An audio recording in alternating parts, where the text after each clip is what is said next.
Let's talk about Angie. Angie! Oh, Angie! Angie's been connecting homeowners with skilled pros for over 30 years.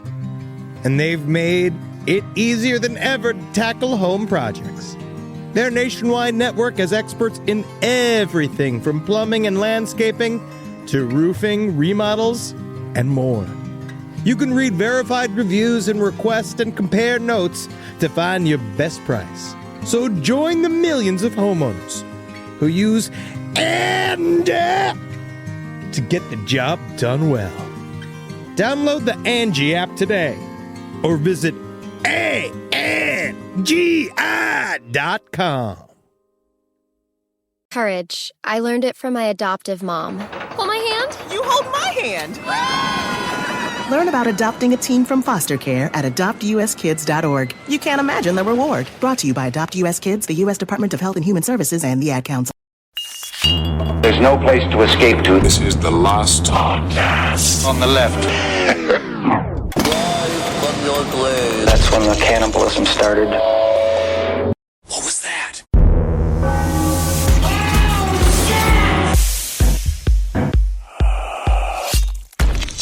This is the final countdown. Oh, did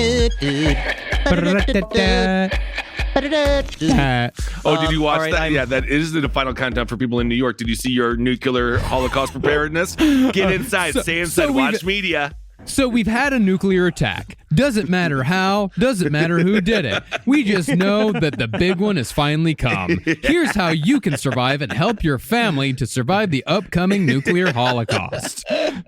Top 10 nuclear Holocaust locations to listen to podcasts. She's way too cool about it. Way too cool. Step 1, get inside with your friends and your family. It's like, fucking Christ. Jesus Christ. It's chilling. It's absolutely chilling. Have fun with it. If you're going to do a New York warning about nuclear holocaust, it has to be pronounced nuclear Holocaust.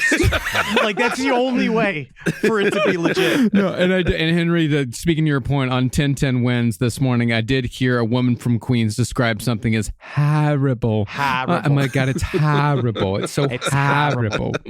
Even today, we're going to get into even more of these divisive. Honestly, I'm going to say the actions of Joel Rifkin are divisive. They're divisive? Really? A lot of people can't agree whether or not, are you on Joel's side or not?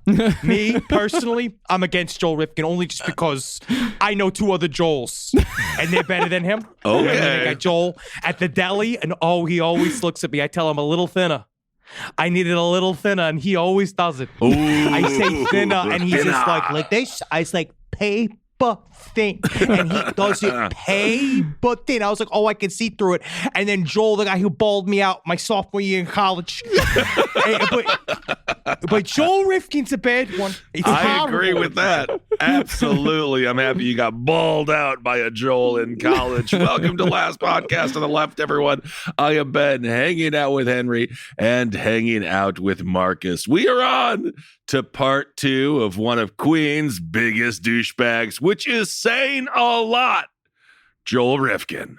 No, technically, he belongs more to Long Island. Okay, fine. Long Island. Whatever. Long Island, Queens. You have to remember, before you begin this episode, Long Island is one word. Long Island. And you have to, Long Island. Long Island. Hit the Long guy. Island. Long Island. Long Island. Long Island.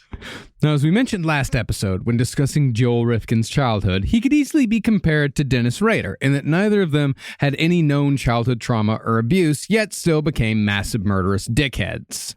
I would also compare him to Dennis Rader in the fact that I believe that he had an extremely involved fantasy life that he and Dennis Rader would not talk about. Yeah. They would purposely keep that hidden because I think in their own minds, that was their little secret. And I'm going to compare him to Dennis Rader because I think Dennis Rader would hate the comparison so much because these people are such pitiful little schmucks.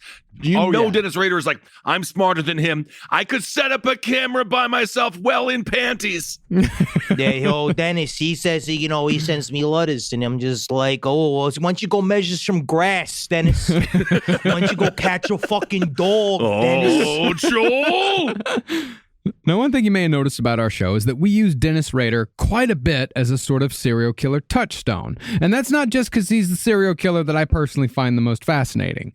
Rather, Dennis Rader gets referenced so much partly because he actively studied other serial killers. And since he was trying to become one of the most well-known killers in history on par with the Zodiac, he became an amalgamation of those he studied.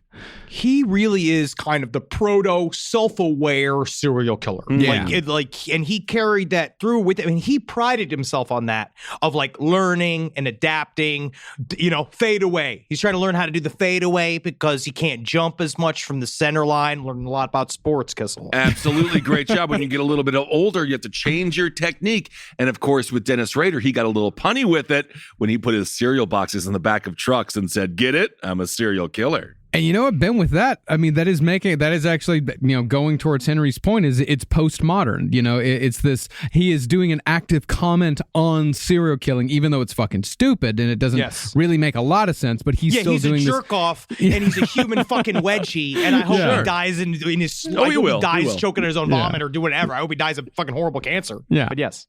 And as it happens, Joel Rifkin was much the same way. When Rifkin was finally captured, police found news clippings and magazine articles that followed the exploits of Ted Bundy and, more importantly, the Green River Killer. I mean, Gary and fucking Joel are like twins. They are so similar because they're both fucking glassy-eyed dolts that don't have, talk about the lack of introspection of like the non-thought about life, the non-examined life. Both of them were just like pillars of cement. Right. Yeah. Well, at the very least, remember, Gary Ridgway could paint one hell of a truck, and Joel Rifkin was good at nothing. Nothing. Yeah. There you go. Gary had he was a detailer. He had an actual viable skill. Joel Rifkin was an anchor on the side. I'll tell you one thing. That episode of Pimp My Ride where Gary Ridgway was the guest car painter, it got pretty bloody. Yeah, I put a sex worker in your car so you could sex work while you drive. There you go. Wow, it fell apart as soon as we were done shooting. See, during Rifkin's reign, the investigation into the Green River Killer murders was the most well-known ongoing serial killer investigation in perhaps the world. Dozens upon dozens of sex workers have been found murdered in the Pacific Northwest over a period of decades, and the identity of the killer, Gary Ridgway, wouldn't be discovered until well after Rifkin was captured. But concerning Rifkin, Joel not only followed the exploits of the Green River Killer, but also imitated him. Here's a direct quote from Rifkin laying out how it was all done. He buried one. I buried one. He went from water to land. I went from water to land. He placed one by an airport. I placed one by an airport. He did things in clusters. Me? I did things in clusters. Well, it sounds like you're a bit of a copycat, Joel. Not really original whatsoever. No, it's an homage, you fucking moron. But you know what it is about? You know what it is about him is that Joel Rifkin, though, unlike Dennis Rader, who wanted to be known as this like ultimate predator, he wouldn't even let the knowledge that he was training himself to be a serial killer in, and that he was imitating these things. It wasn't until it was pointed out afterwards when they said, "Hey, we found these books in your," and he was just like, "Yeah." And it wasn't until after he started murdering that he realized it's like, I guess I'm doing what he's doing or whatever. And it's the same like nonchalant, flat delivery of every single thing that he ever talked about his killing past, that like it's weird. It's in its own way, like it's like he truly was compartmentalized. Yeah. Well, it sounds like he might have been a little bit of a Garfield himself, trying to learn through osmosis. Yep. Yes. Actually, you know what? That's fucked up. Because you know what? I kind of put him in a little bit. He's way more Odie than he is Garfield. Odie. Well, the thing about Dennis Rader and Joel Rifkin is that while they may be known in Wichita, Kansas and New York City, respectively, as boogeymen, and while true crime nerds may study them as well, the average person has no fucking clue who they are. That's because while BTK and Rifkin are notorious, they're still on the B team if we bring our Batman villain scale back into play. Whoa! You got to. Yeah. While Geen and Bundy and Dahmer and Gacy, those are your Jokers, your Riddlers, your Two-Faces, your Mr. Freezes. Yeah. BTK and Rifkin, they're more your Killer Crocs your clay faces, scarecrows at best. Yo, I'm not Side going to guys. give Mr. Freeze the A-team. Mr. Freeze is yeah, not dude. an A-team Mr. supervillain. Freeze is easily A-team. Mr. Freeze is He's totally A-team. Yeah. I don't know about that. He's the lowest of the A-team. He's the lowest rung of the A-team. But Mr. Freeze, if you read the first trade to Ed Brubaker's Gotham Central, Mr. Freeze can be quite terrifying when he wants to be. And Kissel, your favorite movie, The Batman, the sequel's going to have Mr. Freeze in it. So you better get boned up. So you know for a fact it's going to be, he's going to be like a refrigerator salesman or something. You know what I mean? Like, it's not going to be what we want Mr. Freeze to be. Maytag guy. See, if serial killers like Jack Unterweger and Hayden Clark, if they're the first villains Batman beats up in a storyline while he's trying to solve a mystery or prevent a disaster, those guys are the first rungs on the serial killer ladder. Joel Rifkin is the guy that you think is the big bad, but is actually still an underling himself. He's like Scarecrow in Batman Begins. It's not Scarecrow that's the big bad. It's Ra's al Ghul that's the big bad. Whoa. You fucking bastard. You mean to tell me I'm some kind of red herring? All of this? Red herring. You're red herring. I'm sorry. Well, You're just I'm a red proud of herring. you. You just fucking, that's who you are. Stop that, Honestly- Joel. As a matter of fact, Joel, what if you're the red herring? That's kind of a cool, I think kind of about like it. that because fish go silently in the water, right? That's right. Invisible from the surface. And right? they lay you never eggs. see a fish. No one can ever see fish. That's what I know. What if you start leaving little turds at all crime scenes like your little eggs, and then you're the red herring? I'm not ready to talk about the little turds. I'm not ready to talk about that. Okay. But nevertheless, even though Rifkin doesn't have the zazz of a Dahmer or a Gacy, wannabes are fascinating in their own right for entirely different reasons. Partly because they're so desperate to differentiate themselves, even though they all follow the same patterns. You know what it is? Is that Rifkin of, like, we cover serial killers. He's kind of like, how do you say it? Like a boilerplate version of a serial killer. He's exactly like there's not a heck of a lot special about him, but he is more identifying that it's an American phenomena that is going to continue to repeat again and again, and that they are all echoes of these original criminals that have became super famous in American, like the American style serial killer that has became because like that was created by Richard Ramirez and Jeffrey Dahmer. He's the Alex Jones to Bill Cooper's Bill Cooper.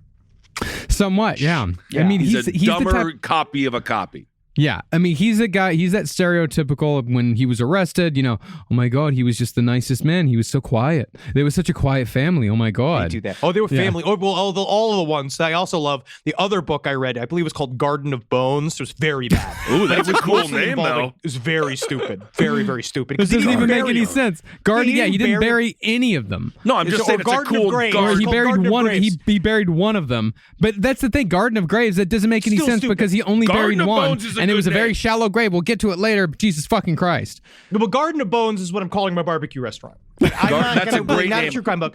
But they keep interviewing name. all the fuckheads that knew him from his childhood, and they're all like, he was a fucking nerd. And that's like all they can say. But like, well, his pants were too tight, so we had to fucking torture him. Like we had to beat the shit out of him. the one That's that's embarrassing. true. That came up again and again and again. It's like, yeah, his pants were fucking too tight. What do you want us Look to at do? this guy. Like, look at this him. His fucking pants guy too tight. walking around, begging for abuse. It's a little bizarre, sure. You know what I think about Joel Rifkin makes him so fascinating to true students of true crime? Is the fact that he really is an everyman. Yeah. He's not like Richard Ramirez was born to be evil. Jeffrey Dahmer is this like spooky, like he's spooky. Like it's this thing you look at him and He's a ghost man. He's a ghost man. We're like a Joel Rifkin. We talked about it in the last episode. You know one. You've met one. You Sure. went to school Well, with Dahmer, one. don't forget, he worked in the chocolate factory, and being around that much chocolate for that long numbs the soul because Willy it's no Wonka longer became special. a slave trader. Yes, he did. And also, when it comes to burying bodies, I'm going to bury men, and I'm going to kill them if they have an 8-inch penis, and then I'm going to bury them 2 inches deep.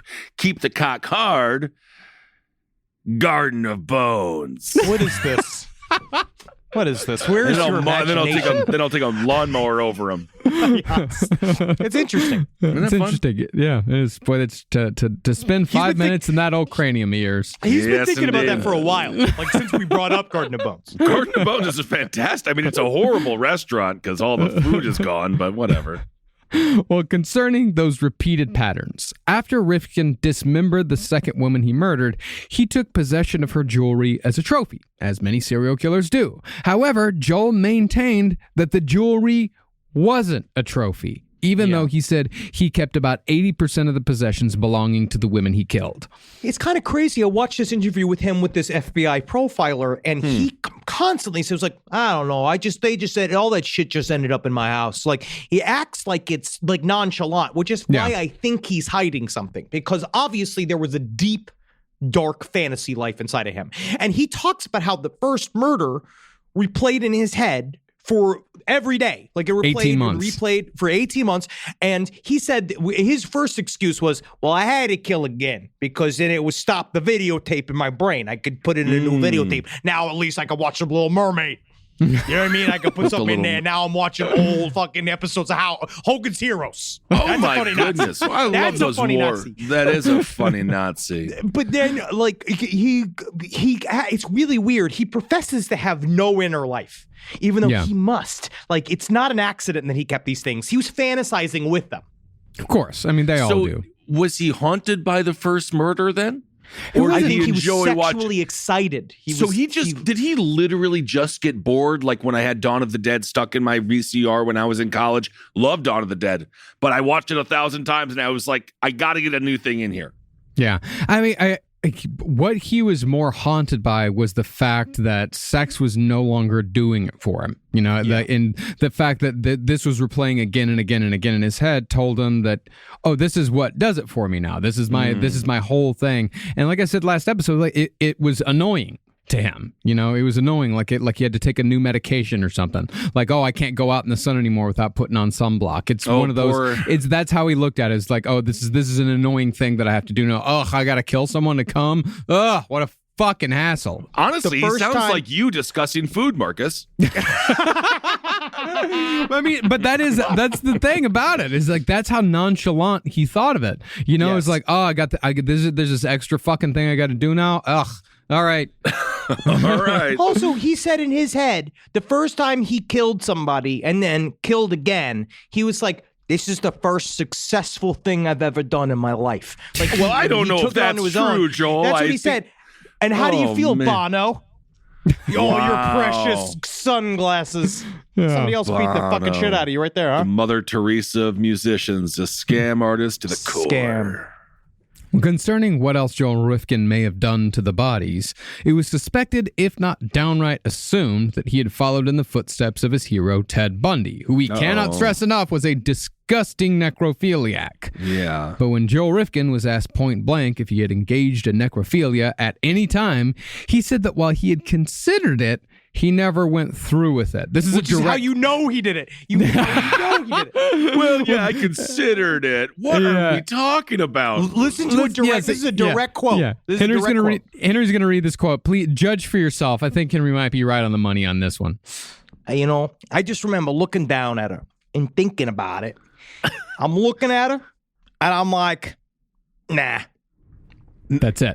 That was a quote. So I'm like, you know what's just so funny about that is that like it seems like you were so much closer than most people to committing necrophilia, and the fact that you thought about it makes me think that you don't have.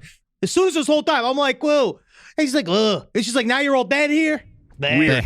It just seems like though, like you don't have a lot of impulse control. So I think you thought about it, then you probably did it. No. You'll see why it's not impulse control. Because I control every impulse. I could fucking jump out a window if I want. Yeah, that's just self-preservation. That's very basic. Oh. Well, concerning when Joel had his orgasms, and I'm sure you're all champing at the bit to hear this one. I knew how this man from Long Island comes. I always do it. Listen, when it comes to me with coming, I always kiss. Keep it short and sweet. That's what I do. You can see the boar's head on the table as he puts nipples on it. Oh, wow. Well, Joel maintains that he never quote unquote, finished with a dead body. And he either came during strangulation or not at all. Or he had already come. Yeah. Sometimes it had nothing to do with like the actual sexual act in the moment. It was more of a power move. You like it? You like it, Kissel? No, like because that? I can see the deli mayonnaise of cum squirt out of his weird cock. Like I can. I wish like it was more. I tell you what, I wish it was more. I should be eating more celery or something. I don't know how these guys get the gallons of it. Gallons shooting out of them. I'm saving my liquid. If it was a chicken wing side, it would be the blue cheese, I would imagine. Well, instead, as per Rifkin's interviews with author Robert Mladinich, Rifkin said that he looked at the bodies post-murder as a chore to take care of rather than a sex object. He said, quote, I looked at it as a job. Like, okay, this is what you got to do now. You do this and that to make it smaller so you can get rid of it. So that's opposite of Dahmer because he did not. That's when the fun started for him. Yeah. Well, I think he's minimizing. This is the why, like, it's interesting. You see the two types of killers we get all the time. You get the guys that exaggerate and guys like him that don't want you to know his inner private life. He views it as none of your business. Yeah. It's none of your business that I fucked. Oh, fuck these corpses. Blah. I wouldn't tell you that. That's between me and the corpses. Okay? It does hold up in the positive That's sense privacy. of the long. But the positive sense of the Long Island personality is you get the job done, and I mean, It's so it also kind of holds omerta. up. It's omerta. You fucking mind your own business. You don't care what I do in my fucking backyard. Okay? Yeah, I want to put in a fountain. Yeah, baby, it's coming over the goddamn fence. But Yeah, guess you what? better be careful. You're gonna come over here. You're gonna stop my fucking fountain. Be careful putting a fountain in. Henry's going to show up and think it's a kiddie pool. That's a funny old bit. That's a Funny old true bit. story. Now, Rifkin abstained from killing for 4 months after killing Julie Blackbird. But since his mother was going out of town more frequently, obviously enjoying this new fancy-free phase in her life, Joel kept bringing sex workers back to their home on Long Island. What is it about women from New York that just long for their husbands to die and want to do anything they want to do? They can't wait for them to die so they can be free. I'm not sure if it's the men or the women to blame on that one. I don't know who's worse. And from what Rifkin said, he had no particular plans to kill any of the women he brought back to his house. And he certainly had no, to his mother's house. It was not Joel's house, it was his mother's house. Yes, thank Makes you. it so much lamer. Yeah, and he certainly had no plans, he claimed, when he committed his next murder, that of 31-year-old Barbara Jacobs. From Rifkin's memory, murder simply occurred to him in the moment, and he acted. Joel said that he and Barbara were watching TV when Barbara fell asleep, and while she dozed, Joel began to go back and forth as to whether he could and or should kill her. This is the exact crux because everyone keeps asking, they put it in him. They're like, you do this for control. And he's like, no. He would insist that the women had control because that is his control mechanism. Like, that's what people don't understand is that he viewed the women as control. So him murdering them was, quote unquote, him taking his control back. So he thought that he would do it. And it was about the deliberation about whether or not I'm going to kill this unsuspecting person. Like, it was about me controlling their destiny. You can just see him going to the old jukebox there, hitting D7. Should I stay or should I go now? Should I stay? And then he says, you know How what? dare you? Do you think that that's what song I'm is sure- about? I have no idea what that song is about. I think it's about going to the bathroom. I have no idea. But I'm sure that he did have some bizarre songs that he would play in Ritual. Yeah, he probably never- a lot of Billy Joel. Yeah, Yeah. actually, it's going to be a lot of Billy Joel. And yeah, Bruce. if- Bruce is making his way in there. No, dude, you know how many I don't times think it would be Bruce. I think he's going Piano Man, He's not and going it's just Jersey. piano over and over and over. He's not going Jersey. No. He's Long Island. No, he's no, not going Jersey. He says fuck Bruce Springsteen. And he says like Billy Joel, because you know how many times he listened to Moving Out, and it was just like, yeah, Ma, you hear that? I'm gonna be doing that soon. Yeah, Joel, please get out of here, Joel. Actually, I've been doing gigs. Okay, Joel. No, if Joel Rifkin was still out, if he hadn't have gone to jail, he'd be saving up money to go to those Billy Joel Madison Square Garden gigs at least like once a year. Like every October, he goes to see Billy at the Garden. I just got to be there because I know he's there for me. Yeah, I got to be there for him. Oh, mama. Well, finally, when Joel was here at his mother's house with this sex worker, he decided to just do it, and he struck Jacobs while she was sleeping. She immediately woke up and fought back, but after they wrestled on the floor for a bit, Rifkin gained the upper hand and strangled her to death. But as to the business of dismemberment, Joel found that he either no longer had the stomach for it, or most likely knew that he didn't have to actually go to the trouble. After dragging the body down to the basement as he had the last two, he said, quote, For some reason, I could not do it. I mean, I had everything to do it, but, I didn't start. I got to the point where I was ready to cut. I had the knife in my hand, and I'm looking at the body, and I'll come back and do this later. The My God. is in the quote. Like, literally, like, this is how he fucking talked. Like, and you know what I think, truly? I think he's fucking lazy. yeah, I think that's part of it. Possible. I mean, well, he starts off, I think he's always thinking about what is the amount of least resistance, because he does think at first, like, yeah, I got to cut up these bodies and put all the body parts in different locations. And, and then the next one, he's like, okay, I got to encase them in cement and put them in different locations. And then by the third one, it's like, fuck it. Let's just throw her in the goddamn river. Who gives a shit? So he's already getting, I guess, as Ted Bundy would say, sometimes you lose the forgets where you put crowbar. the lug it nuts. seems also that it's becoming pretty blasé already. He always was. So he has no joy in having the corpse around. He doesn't like to dismember it. He doesn't like to have sex with it. Apparently, God knows what happened. But that's so he's not a product killer whatsoever. Not at all. And that's the thing. He's barely a process killer. I don't get the joy. That's the weird thing about this guy. I don't think I just don't understand why that's he killed what all to these me people. actually makes him truly very frightening in a way. Yeah. Where like he felt nothing. He felt absolutely nothing. It was about, he just kind of operated in his mind, like almost unconsciously. He was doing these things and then it became rote. He viewed it in his own mind as muscle memory. He's like, now I just do this or I don't do this. This is like a part of my process. And he's not a nice guy, Kissel. Yeah. Oh, I see. So Joel left the body in the basement for a few hours while he decided what to do, and finally settled on simply dumping the body in the river. After the body was wrapped in plastic, Joel packed it in a large cardboard box, loaded it into his mother's Toyota sedan because his truck was broken down, and dumped the box in the Hudson near a cement processing plant. Immediately after dumping the body, Rifkin drove south into the city and picked up a girl in Manhattan for oral sex in the car. In his mother's sedan, no less. Hey, he's got more room because the handicap. He's got the handicap bucket, so I can really spread out back there. Wow, so he's accelerating, it sounds. Mm-hmm. And by the time he was done, Rifkin heard on the radio that the body he just dumped had already been found hours later. But instead of the panic he'd felt before, he said the radio report didn't faze him at all. In this, he was actually correct in thinking that he had nothing to worry about because Barbara Jacobs' body, like many others, it wasn't even identified until Joel Rifkin himself named her after his capture.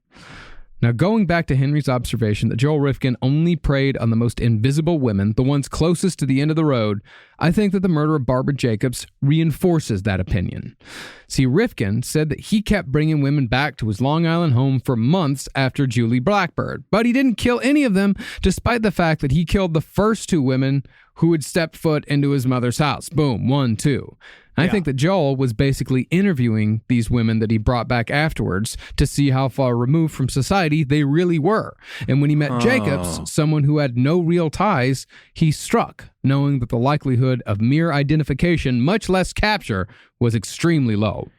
And again, remember his validation always was like they were going to die anyway. They were already close. It was this thing, like he viewed himself as like, I'm just finishing a job that was already done.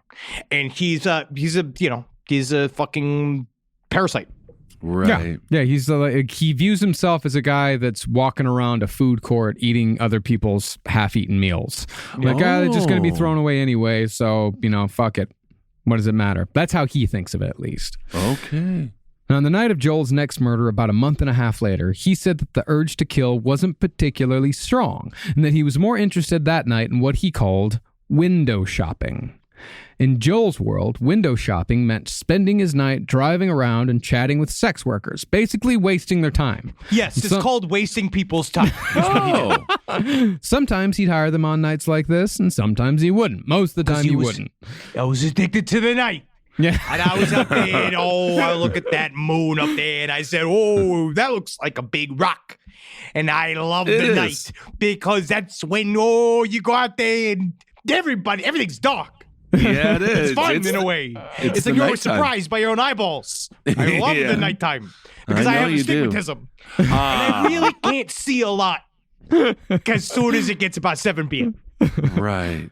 But on the nights that Joel ventured into the city looking for company, whether he was planning to hire them or not, he had a regular route that hit some of New York City's best-known strolls. Strolls, by the way, those are areas in which a man had his pick of sex workers plying their trade on the street. Apparently, right underneath over here in Long Island City, like near where I am, one of the biggest strolls in Long Island City was right underneath the Ed Catch Bridge. Oh, really? I'd love to go get blown under the Ed Cock Bridge. The thing about a stroll is that I always imagine it as like two people holding hands, like flipping on coins. the Beltway in Atlanta, like a stroll. I guess it's better than a red light district because that's also like a little too official, I think, for a lot of these places.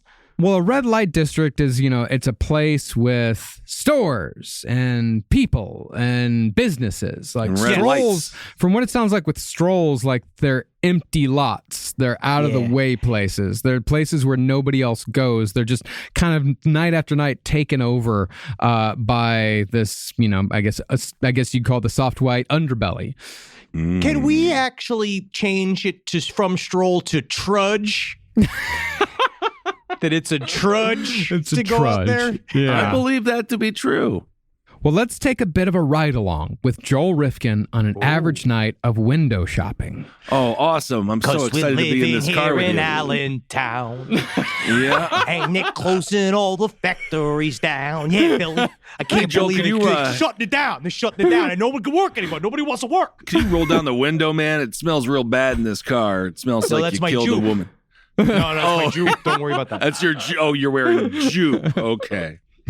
Well, the first stroll Joel would hit was around the Belmont Park horse track in Queens, which worked as his entrance into the 5 boroughs from the Hempstead Turnpike coming from Long Island. Yep. From there, Joel hopped on Jamaica Avenue, which is a major artery in Queens containing multiple strolls. My fucking city, dude. That's my town, dude. Oh, yeah, Jamaica. Yeah, Jamaica Avenue. It runs through half a dozen neighborhoods from Queens Village down to Woodhaven.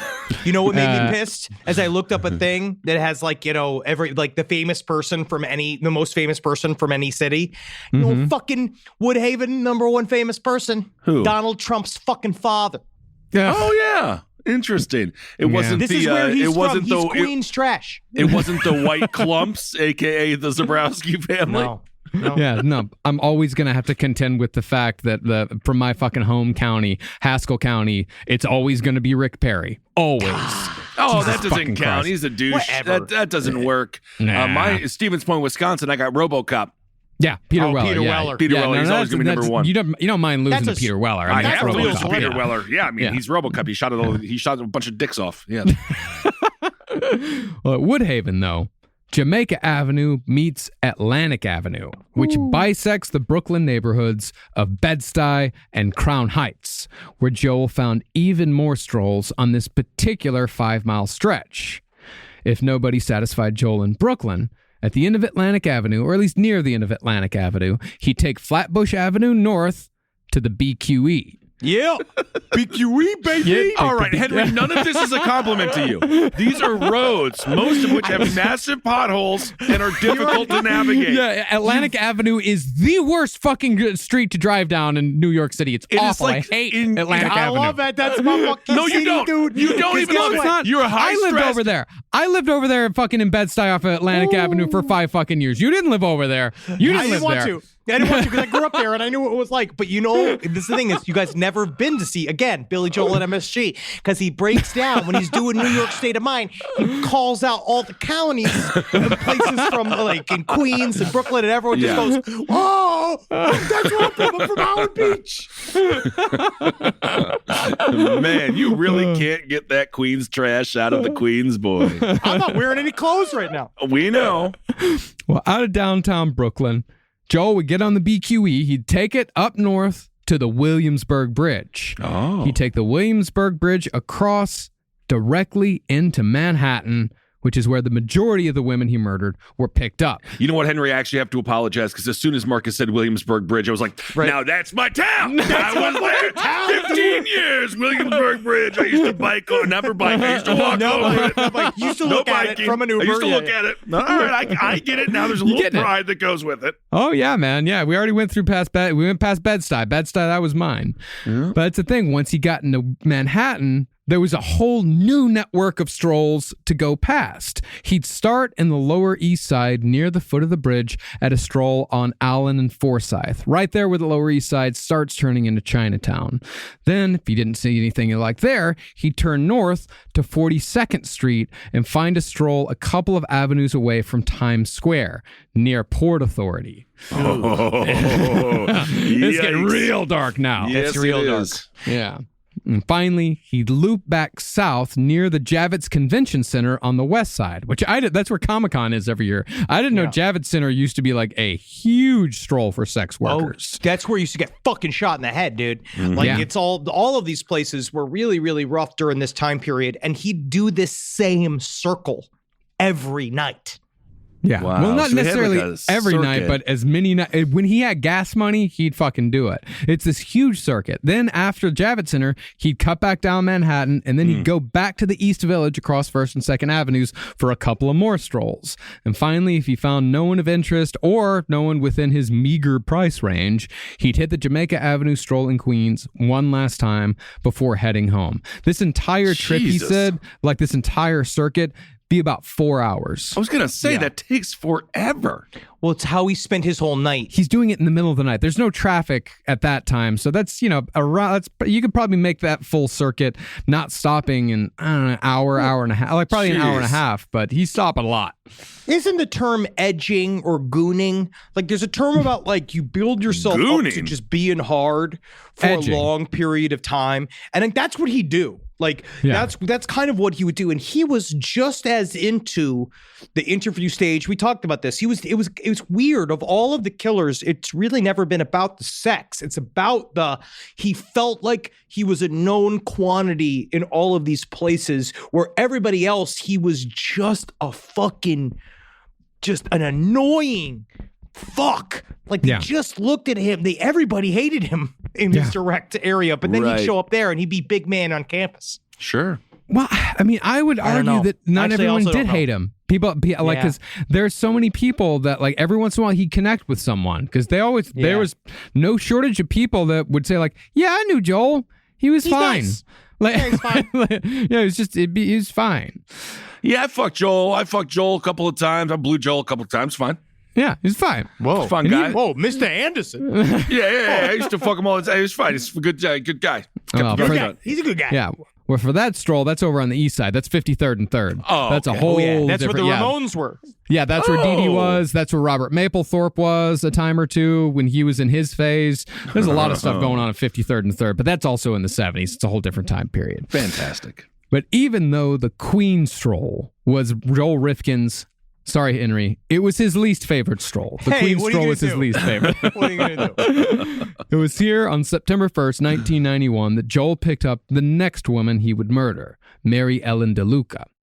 Now, Mary Ellen suffered from addiction like many of the women Joel killed. So therefore, Joel claimed that before they were able to do any business, he had to drive around with her for 10 hours looking for her drug of choice, which highly annoyed Joel. I also don't know if this is true because I do not believe it would take you 10 hours to find any drug in New York City in 1991. Maybe 10 minutes. He's just an asshole. I think that this is really, like, he got mad that she was, like, making him drive around. And then he had this thing, too, because, how do we talk about it? He set up these factors that he then would make it, quote-unquote, inevitable for him to kill the people. Just being like, well, she's not respecting me. She's not respecting my time. Like, we're here doing this thing, and then she wants to go run around and do all this stuff. Like, he always has these excuses of why this one had to be murdered. Yeah. But on this occasion, Joel, perhaps emboldened by the fact that he killed 3 women and hadn't come close to an investigation, he stepped outside of his comfort zone for the first time. Instead of taking DeLuca back to his mother's house, he brought her to a seedy motel in a strip mall in Long Island, a few miles from his home in East Meadow. Now, after Mary Ellen scored some drugs, Joel rented a room, but DeLuca said that she needed to get high before they got down to business. Yeah. But once they did, Joel claimed that she acted bored and kept asking, "Are you done yet? Are you done yet? Are you done yet?" over and over and over again. I mean, I don't know if Joel was a regular Peter North. And I don't know if this is really the time to have, like, a romantic encounter. Yeah. This, of course, agitated Joel, if it is indeed true. But I do actually think that what came next might well have at least a kernel of truth. And if it is true, it's about the saddest fucking serial killer story I've ever heard. This is the first time I would put a trigger warning for how sad this is. It's incredibly sad. Joel said that after the sex, DeLuca kept going on and on about how much she hated life and how she just wanted it to be over. And after Joel said he asked her several times if she wanted to die, and after she said yes each time, Joel climbed on top of her and strangled her without a second thought. Rifkin said that while he was strangling her, DeLuca did nothing and simply accepted it, making her allegedly the only one who didn't resist. In other words, it sounds to me as if DeLuca died from suicide by serial killer, just as someone might die from suicide by cop. Dang. And then again, you never really know with Joel because he's so a serial full killer? of shit. Yes, Yeah, that's what I he's mean. not But the most reliable source. But Maybe No, not. he's Maybe not. not. there's something that he said, because again, it's all about, he had a very distinctly photographic memory about each one of these encounters because he'd replay it over and over and over and over again. And I think in a way it kind of, in his thing, it was like, and that was a good one I did because I ended a misery. Like he acted like that, where he was like, and she asked for it and I delivered. I did what she needed. And it was just, it's just obviously It's sort the of worst. it's kind of the season of the witch. For his little VHS collection. It doesn't really fit into the Halloween lore, but you're yet saying it that stands alone. so If you're it stands comparing alone this as a murder unique, to it's just Halloween 3, which I actually really enjoy. No, it does. enjoy But Halloween it's just 3. not Halloween. That was the problem. Yeah. So this one doesn't really fit in with his overall theme. Fucking bastard. The overall Really didn't. Yeah. Well, it just seems like a lot of people were really sad back then. I mean, I know they still are, but I look at pictures from my childhood and no one is smiling. And I don't remember anything. I don't remember the whole years of it. And it's like no one's happy. Everything is just, everyone's got like, I remember getting my starter jacket when I got the giant starter jacket. I remember being happy then. that's cool. I remember getting a Ghostbusters Firehouse. I was happy then. That's awesome. Which team? Which team was the starter jacket? Was it Knicks? Mets? New York Giants. Giants. Oh, Giants. Okay, cool. Not bad. That holds Not up. bad. Yeah, it does. I got the Apex jacket for the Washington Football Club. Thank you. Thank you. Or what are they called now? The Commanders? I think it's called, the Commandants or something. I think they're the Washington, D.C. caterers now. Yeah. Which is incredible. Isn't that at least bizarre? honoring caterers and how hard That they would work, be which is true. nice. But either way, after the murder, Joel, inspired again by the Hitchcock movie Frenzy, he drove to Kmart and bought a steamer trunk to dispose of DeLuca's body, just as the killer in the movie had done. But since this was Joel's first murder outside his own home, he was a little awkward about it and figured that he needed to make a show to the motel clerk who most likely barely registered Joel's existence. Do you know how many people went in there to murder sex workers? Like, that's not Seriously. anything. He's seen it. You know what I He's mean? seen it. He's seen it all. But he acted like he needed to be like Mr. Bean or something. Like he needed to like, Yeah. I'm going to have to sneak my way out of here. Yeah, dog and pony show. It's a seedy hotel attached to a strip mall. Yeah. I can't imagine that anyone that goes and spends the night doesn't die. Well, Rifkin brought pieces of empty luggage besides the steamer trunk. He brought him in and out of the room again and again and again. To the fucking Polar Express.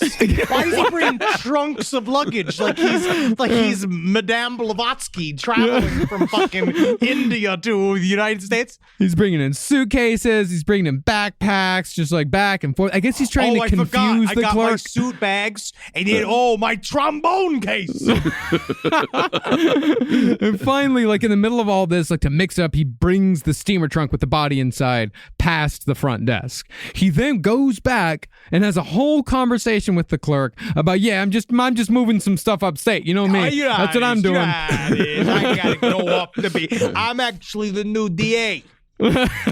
Rockland County. New DA of Rockland County. That's me. I'm just moving upstate. That's what I'm doing. That's me. Oh my God. Meanwhile, the clerk is just like, just kill her and get her out of here. Yes. I have another victim Do you need coming help through. with this body? Sir, do you need help with the body? I'm an overnight clerk at a strip mall hotel. And as it was, Joel did indeed move the body upstate. He drove the corpse up near West Point and left the body at a picnic area near a hot dog truck, but kept the steamer trunk so he could use it again in the future. And even though DeLuca's family did look for her, police upstate didn't make the connection because of the massive amount of bodies popping up in and around New York City. Jeez. West Point ain't that far from here. Therefore, Mary Ellen DeLuca was buried as a Jane Doe and wasn't identified again until Rifkin confessed in 1993. Also, for those wondering what a steamer trunk is, no, it is not a trunk just full of other people's farts. It is the thing that has all of your family quilts in it. Because I was like, what If the you fuck got is a quilts, steamer you have trunk? a trunk. Yeah, that's what we have in our house. It's that. If I were to think a a steamer trunk in a dirty way, I would think it was a trunk full of turds, yeah. But fully formed turds, you know. Long ones. Yeah, now that I'm on probiotics, it's so nice. Yeah, so nice. Now it's just like so long. one tube. I get one tube. Isn't coiled. that fantastic? Yeah. I love the Colgate-like asshole that you currently developed. Comes out like a star. Is that bad? That's horrible, actually. Rise from your grave. A roast as dark as the night, perfect for fueling the cryptid research and mad ravings required for your podcasting. Don't mind the red eyes. He's just trying to warn you of the bridge. The bridge. Finally, from the caffeine-addled brains of Spring Hill Jack Coffee and Last Podcast on the Left, we bring you Mothman's Red Eye Blend. Yes, delicious Panama beans. Go to lastpodcastmerch.com to order yours today.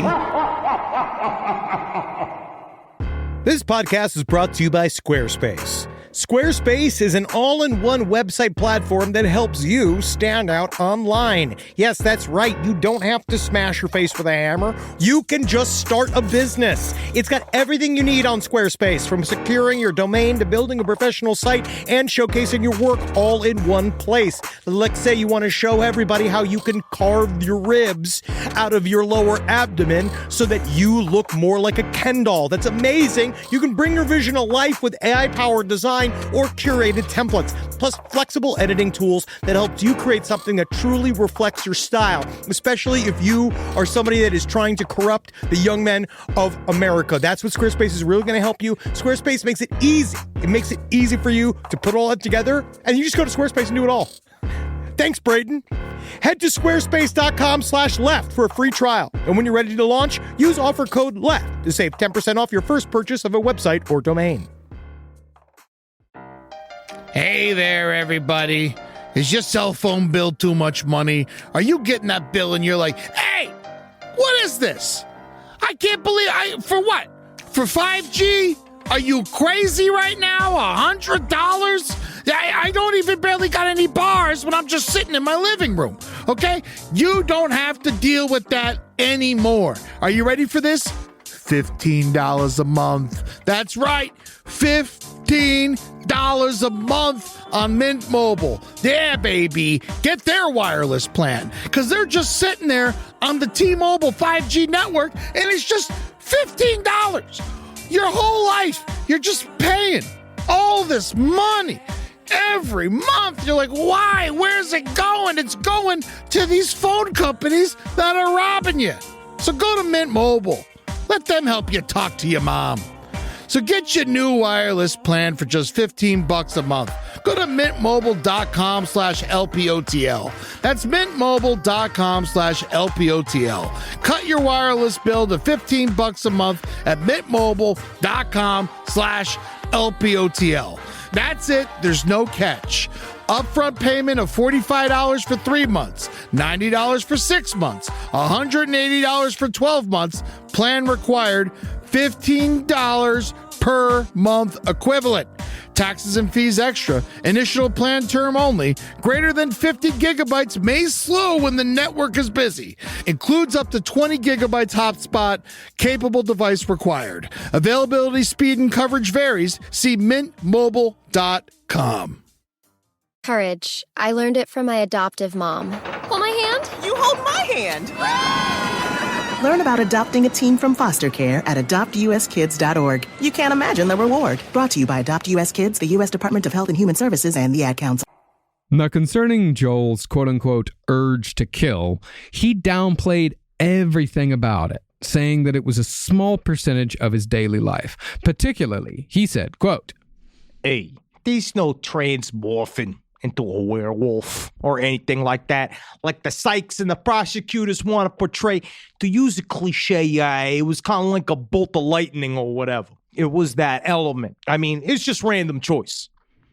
If like I'm gonna say if like 10% of your day is like I want to kill, that's like a lot. It's still like a bunch of time. Yeah. Hey, come on. I have a busy life. I gotta go pretend to run a lawn mowing business. Then I gotta listen to my mother say, "Go get cold cuts at the store." Right? Man, so I took a little mental vacation every day.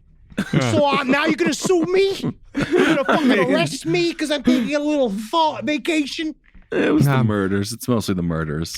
I really wish I could do math because because you're awake for what? Most people are awake for what? 18 hours a day, 16 hours a day, something 16, like that. 18, something like that. 16, 18. And like if you're thinking about murder for 2% of that, I wonder how many minutes that is.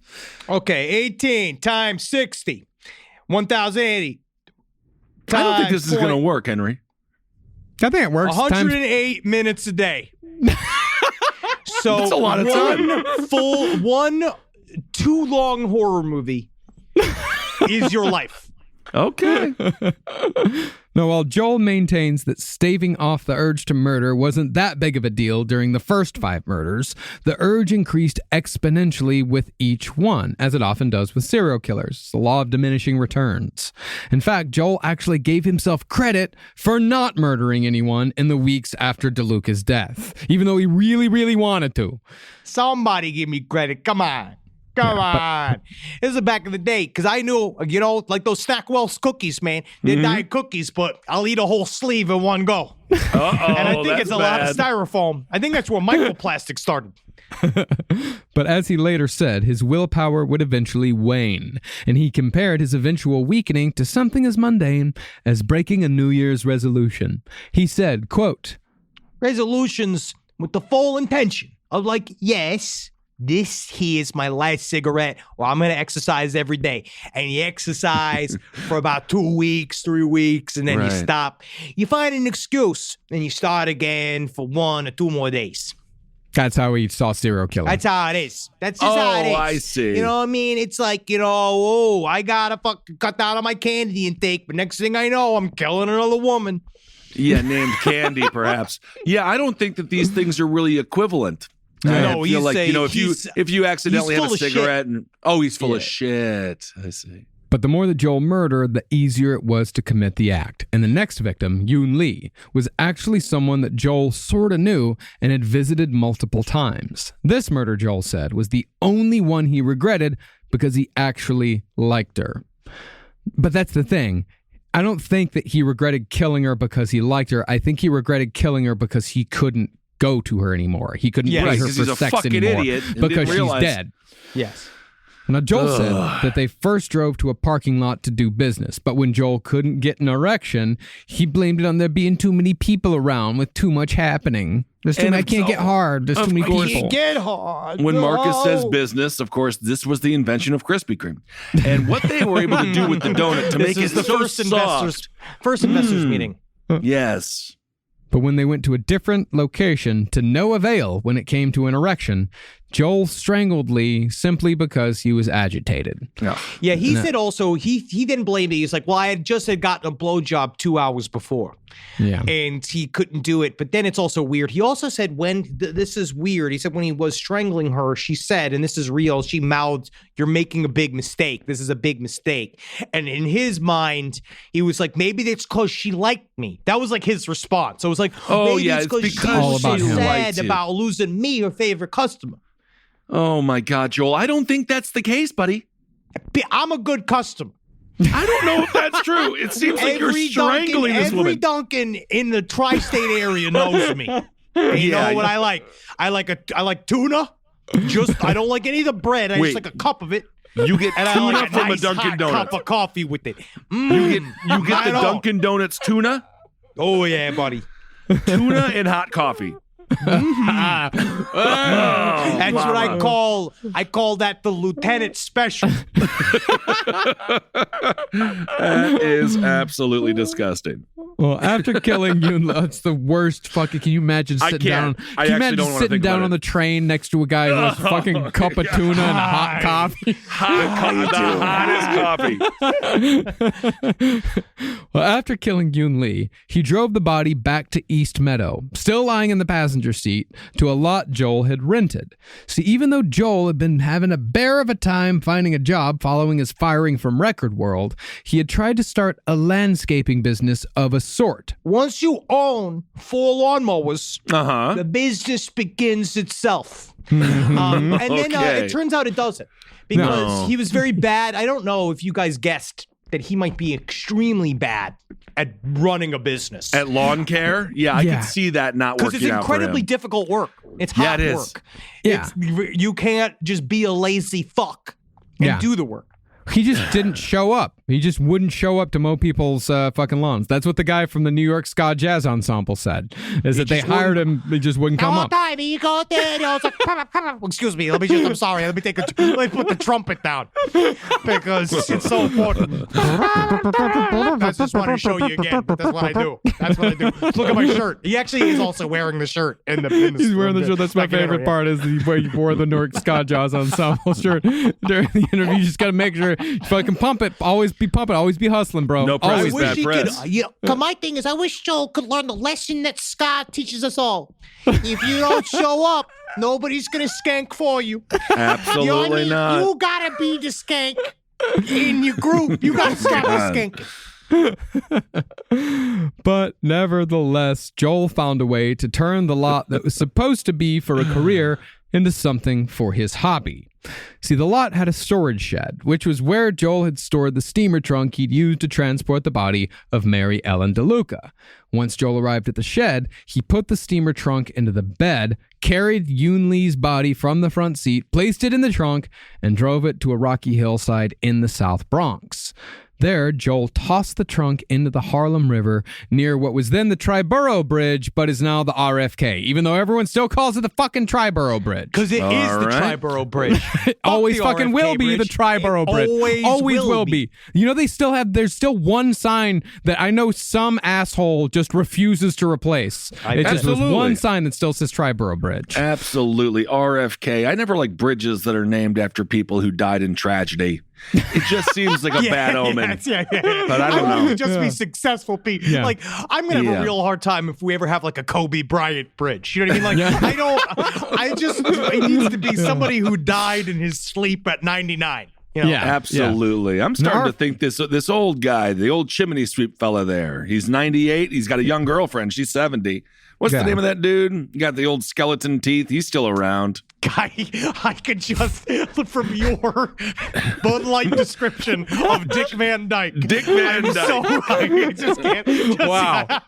Wow. That one did not. One of the biggest Dick Van Dyke. entertainers in history in America. The Dick Van Dyke. Oh, that'd be good. It actually works. Oh, it does. No. Give me a Major Deegan any day. Just a man. Major Deegan? Yeah, the Major Deegan Expressway. It's up near the RFK in the Bronx. You take you get off the RFK and you get on the Major Deegan Expressway. It's how you get out of the city.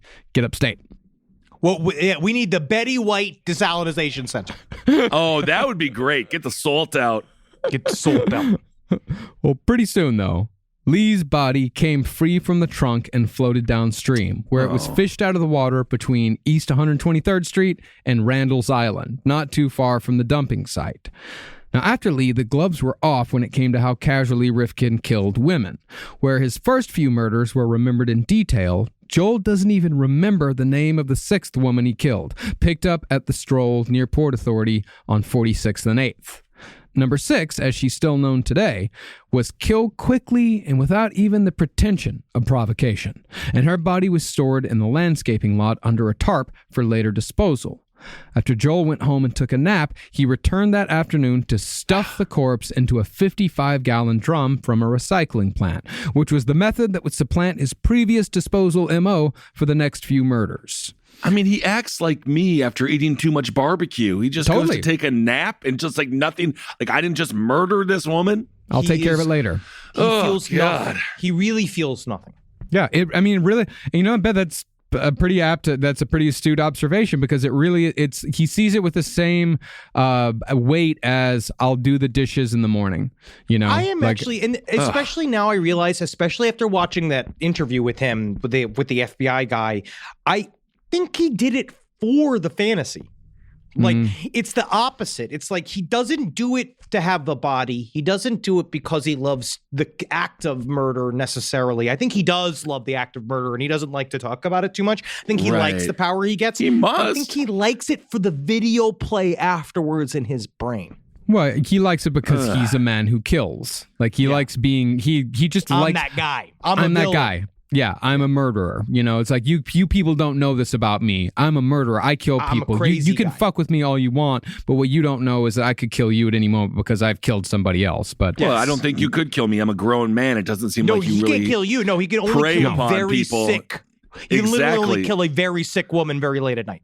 Exactly. Yeah. No, it's a security blanket. That's all it is. Yeah. Well, after putting the body in the drum, he drove both back to the South Bronx to a spot where people routinely abandoned cars and unusable parts from local chop shops. And here's where Joel almost got caught for the first and only time until he was arrested. Wow. Just after Rifkin pushed the 55-gallon drum containing a murder victim into the water, he turned around to see two cops who were responding to a call that someone was doing illegal dumping. Thinking quickly, Joel said, I ain't dumping, I'm scavenging. And that's what he said. He's like, I'm not dumping, I'm scavenging. Technically, I'm clearing the litter. You don't know this yet, but there's a movie that's going to come out called Wall-E. I am like Wall-E. I'm like that guy. You don't know that yet, but you could see the two cops just looking at this fucking Shamul. As he's like, because he's like, you know me. And they're like, oh yeah, that's what you're doing. And he's like, listen, this is the excuse he gave to the cops. I just lie so much. Truly, I lie so much. I'm a scavenger. This is what I do. So I forget what I'm doing half the time. Yeah. And then when the cops were kind of dubious about it, he picked up a fucking old axle that someone had thrown away. And he said, quote, I can get about $30 for this. Like, he just starts picking shit up and naming prices. I got this. Oh my I God. got his old shoe. I can give this to my girlfriend. I got this. Look at this fishy skeleton. Oh, scary. I can put that in a horror museum. it's like if Ed Gein produced American Pickers. Yeah. No. Oh yeah, I can get $20 for that. But how do you even get a 55-gallon drum? Like, we talk about it all the time. He stole it from a recycling plant. Yeah, he stole it. Yeah. And so the cops, not wanting to deal with this obvious pain in the ass, they just suggested Rifkin go scavenge elsewhere. They just give him a get out of here. Get out of here. Yeah. Nailed it again. Well, after that, Rifkin felt even more emboldened and got even riskier as to where he picked up future victims. Number 7 was 28-year-old Lorraine Orvieto, who was found in Bayshore, Long Island, much closer to Joel's home. And if you'll notice, I'm being very good about saying Long Island every single time. I want to make sure that our Long Islanders out there like appreciate our editor, Rob. That's right. So big ups, Rob. Good work. Not killing anybody. Long Island. Having a constructive life. Absolutely. Well, after Joel killed this woman in an empty schoolyard during sex, he rifled through her purse only to find a bottle of AZT, which was an early drug used to treat HIV. This, I think, is where we find one of the most baffling aspects of the Joel Rifkin story. See, even though he never used a condom during oral sex and only wore a condom if a sex worker asked him to, which is incredible considering how he murdered 17 of them, he'd put on a condom if she asked. He never caught HIV himself from the hundreds of high-risk sex workers he slept with. What's even more incredible is that while he did test positive for hepatitis, the free clinic he visited called him up a few days later to tell him that they'd mixed up his test results with someone else, which is good for Joel, but terrible for the person who thought they didn't have hepatitis. Yeah, absolutely that's awful. why I'm invisible. Invisible. I can't even. I'm Teflon. Yes, these STDs, they show up, and it's just like my penis itself says, "Get out of here." If all of this, you can't handle me. if this entire series, which ends with this episode, ends with him being like enshrined in the Science Hall of Fame for having the only blood that can cure all STDs, I'm going to be like really upset. Like if it's just him next to that statue of a mouse, they called him ice. Oh, I mean, he got the clap often. Oh, he did. Okay, yeah, great. yeah. And Good. he had herpes upstairs, downstairs herpes forever. Yeah, so he did not he didn't dodge that bullet. He just dodged the fatal bullets. Breakfast nook herpes. I got it.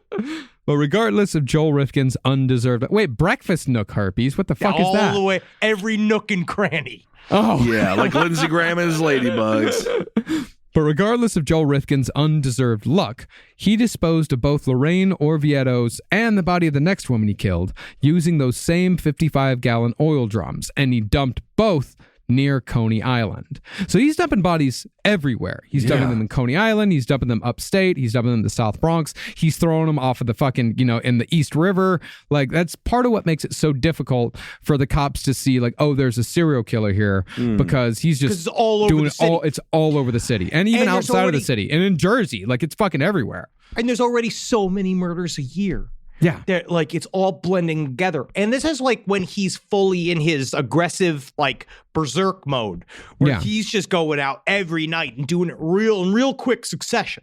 Yeah, and these aren't the only sex workers showing up dead in New York City. He's not the only one doing this. For his next murder, though, Rifkin returned to Manhattan and picked up 25-year-old Iris Sanchez, who was driven down to one of the spots where the Macy's fireworks are set off every 4th of July.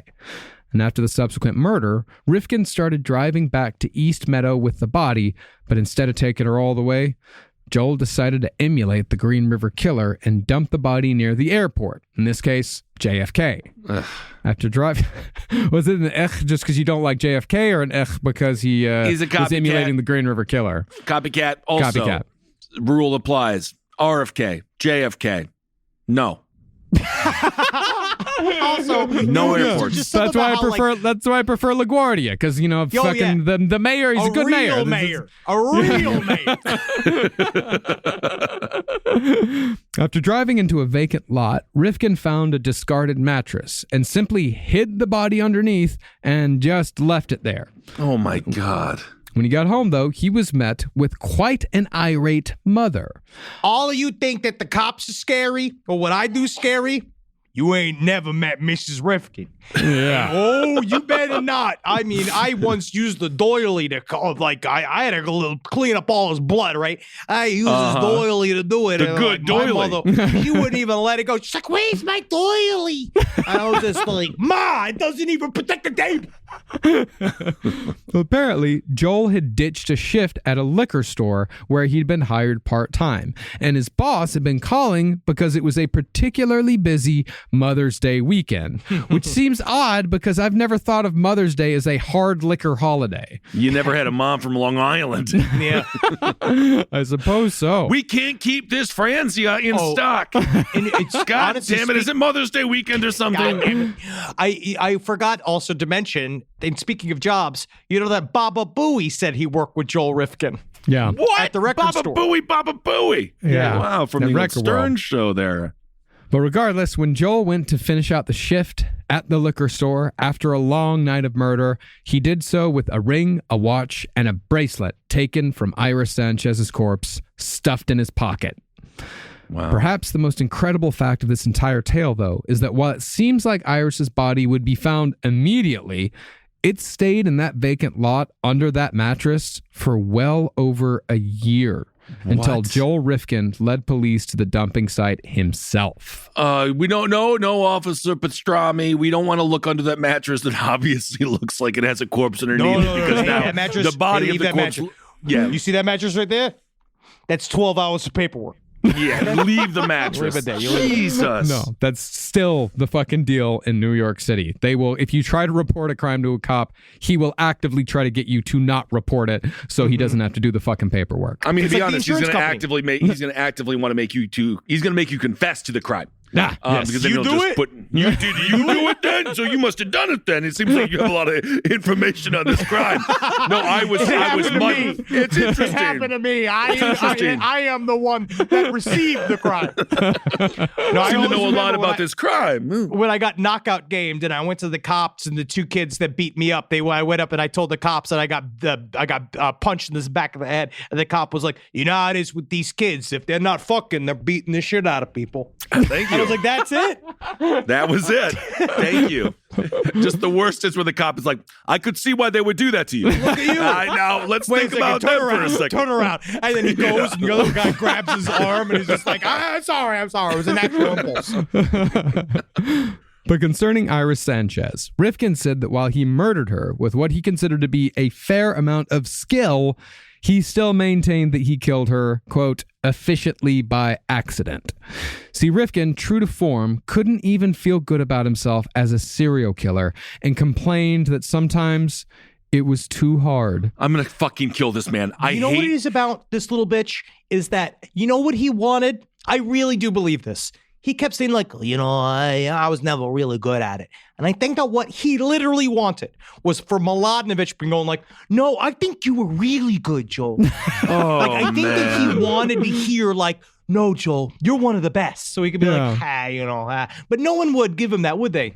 No, they wouldn't. No. Well, talking to Mladenich, Joel again brought his non-existent athletic abilities into the mix, saying that while he should have gotten better at the act of killing throughout his career, he just didn't.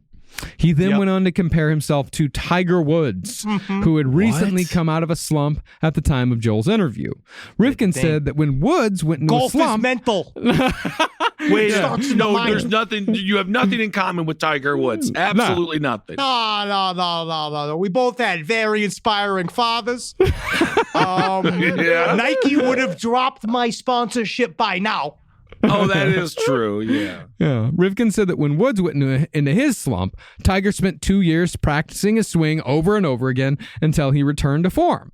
But Rifkin complained that because he couldn't consistently practice strangling women to death, he never, quote, got good at it. Because I try to do it to myself, but next thing you know, I'm asleep, right? And I look at my mother, right? And I was just like, I love you, Ma. I can't do anything to you, Ma. She's free. She's going to go to doing the Outlander tour. Oh, that's exciting. She's going to go do erotica tour. Oh, that would be really fun. I went, I got a melon. I was trying to squeeze it. It's just not the same. You know, for a fact, his mom used to get quite wet thinking about Lorenzo Lamas in Renegade. I think you get wet. No. Thinking about Lorenzo Lamas. No. No. Rise from your grave. Hey, what's up, everyone? How you doing? Ben Kissel here with Henry Zabrowski. Yeah, it's me, man. Yeah, bro. Henry Zabrowski is smoking some of that sweet Last Podcast on the Left, babe. So go out there and purchase yourself some. I hope you enjoy it. We have sativa, we have indica, and we have a hybrid. And I have to tell you, from my personal experience, they are wonderful. Super tasty live resin. You really get the delicious weedy taste, which is what I like. And 3 different experiences. You go to your local vape store and get it. Absolutely. Thank you all so much for supporting the show. We absolutely love you. Can't wait to see you on the road and get that vape, put it in your brain, and have a good time. And if you want us at your favorite weed store, give them a call and ask for them by name. Absolutely. Last Podcast on the Left, it's weed. Hail yourselves, everyone. Hail Satan. This is a paid ad by BetterHelp. You know, stigma shows up in a lot of different places. I know I had to explain to my handyman about the devil imagery in my home. I had to explain that in our home, El Diablo es bueno. And he reluctantly agreed. I think largely just because he was in my home and he was scared. But over time, he began to see, the devil can be my amigo. See, even in 2026, stigma can get in the way of a lot of things, right? My handyman almost didn't put up my floating media cabinet, right? You got to get support for your mental health. Maybe you've encouraged friends to consider therapy while avoiding taking the first step yourself because you're busy, worried what others will think, or telling yourself you should handle it alone. No, you need a team. Get therapy with BetterHelp, the world's largest online therapy platform. Give me a space to slow down and talk through what's building before it feels unmanageable. So let's take a short questionnaire to identify your needs and preferences, and BetterHelp will handle the initial therapist matching work for you. Their industry-leading match rate means BetterHelp typically gets it right the first time. Feel confident knowing BetterHelp therapists work according to a strict code of ethics and are fully qualified. So don't let hesitation hold you back. Find support with BetterHelp. Sign up and get 10% off at betterhelp.com/lastpod. That's betterhelp.com/lastpod. It's obvious we love true crime, but it does make us feel a little paranoid about what's out there, as it should. And that's why it's so important to get a home security system that gives you peace of mind. With SimpliSafe, you can stop crimes before they even start using their AI-powered cameras to identify threats on your property and alert US-based live agents to take action. Like arriving in a helicopter in the night, coming down from the helicopter, zipping down and breaking through the windows with their big axes, and going through the house, ripping through the walls, finding the criminals. It's easy to do. SimpliSafe has been a game changer for us. And the best part, there's no long-term contract. We've used it since the very early days of SimpliSafe here at LPN, and it keeps us safe, doesn't it? It keeps all of our thoughts inside the building. Then there's the ones we let out because they have to go out because that's a part of it. But SimpliSafe keeps the other thoughts safe. And for that, we say thank you, SimpliSafe. And we want you to experience the same peace of mind as we, which is why we've partnered with SimpliSafe to offer an exclusive discount to all of our listeners. Right now, you can get 50% off your new system by visiting simplysafe.com/LPOTL. That's half off at simplysafe.com/LPOTL. There's no safe like SimpliSafe.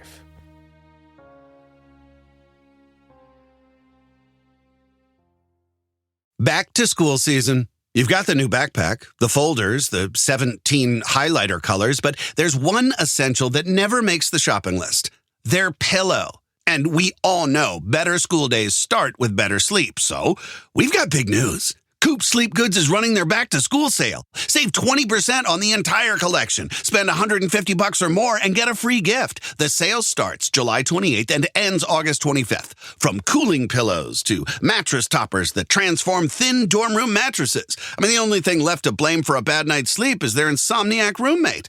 Coop's pillows are adjustable, built to fit how your kid sleeps, whether that's a twin XL dorm bed or their room at home. Spend $150 or more and get a free Ultra Tech pillow protector. Head to coopsleepgoods.com/comedy. That's COOP sleepgoods.com/comedy. 20% off plus a free pillow protector with $150 or more.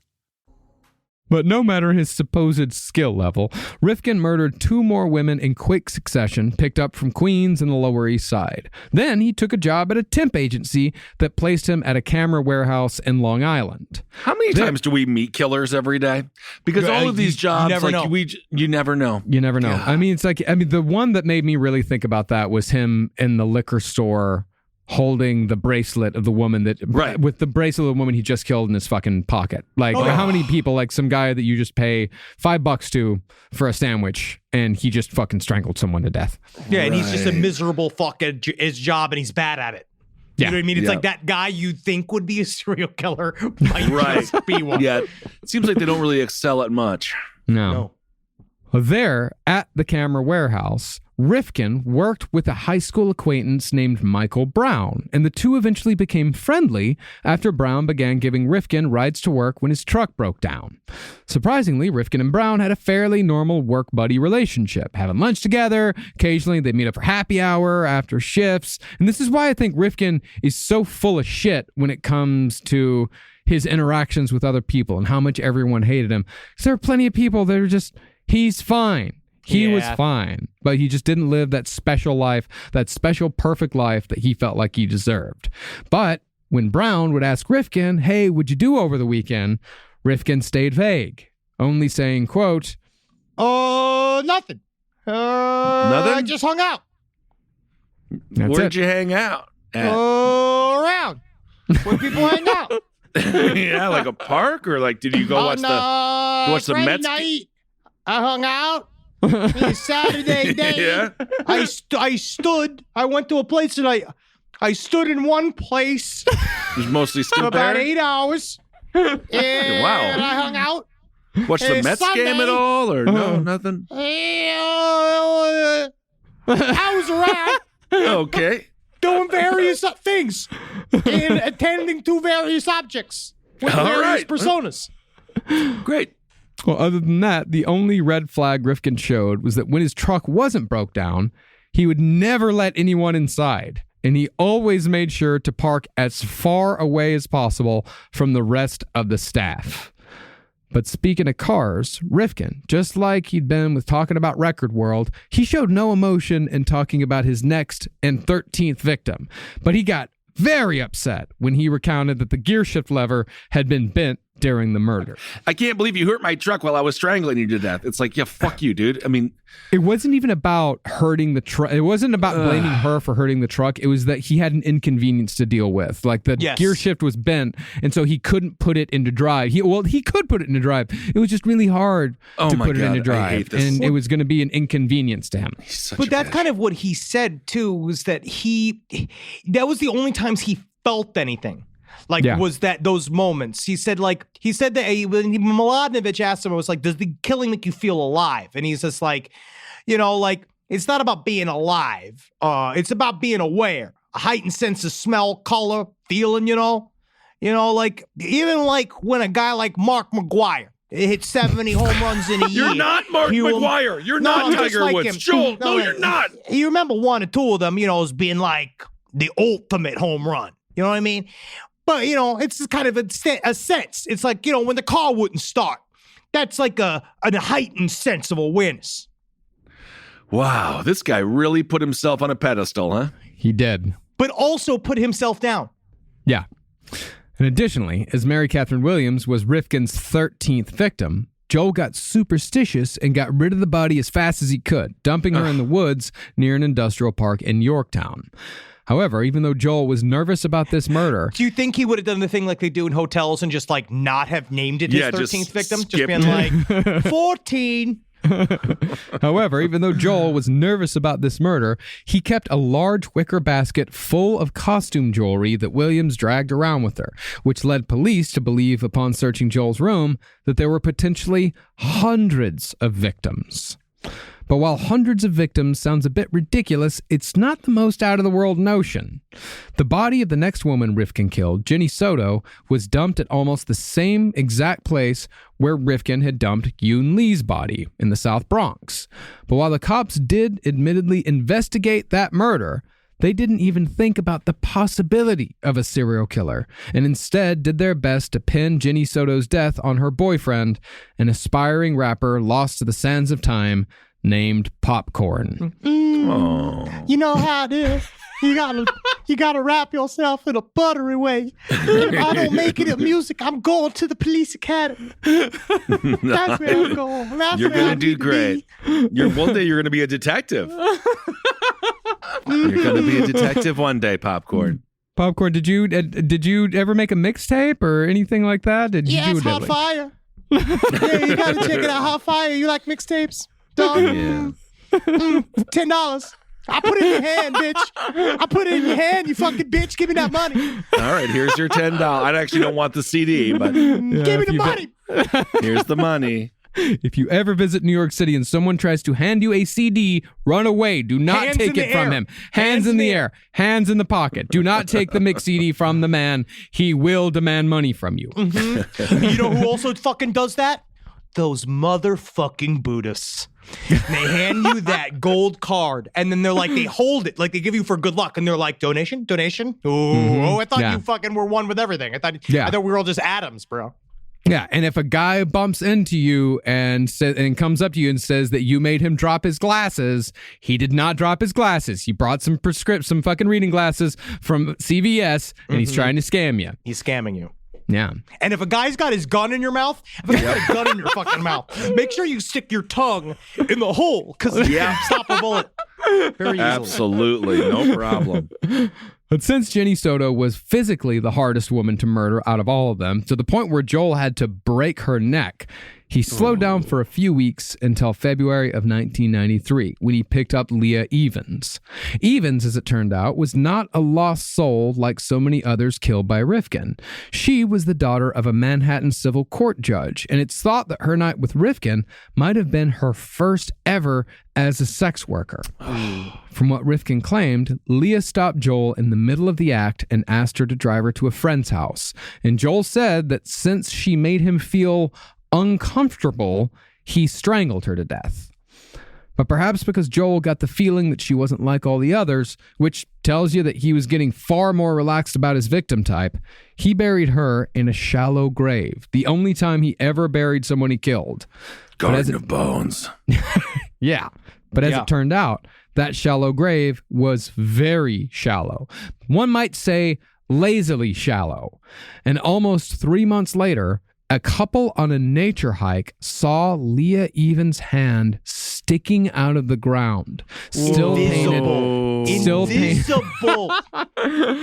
painted with red nail polish. Oh. Despite her more elevated background, though, she also wasn't identified until Joel was caught.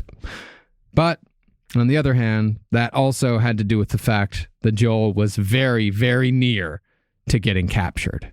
Speaking of being brazen, Rifkin was not only getting more careless with his victim type, but also where he killed, who was around while he was doing it, and how long he waited before getting rid of the evidence.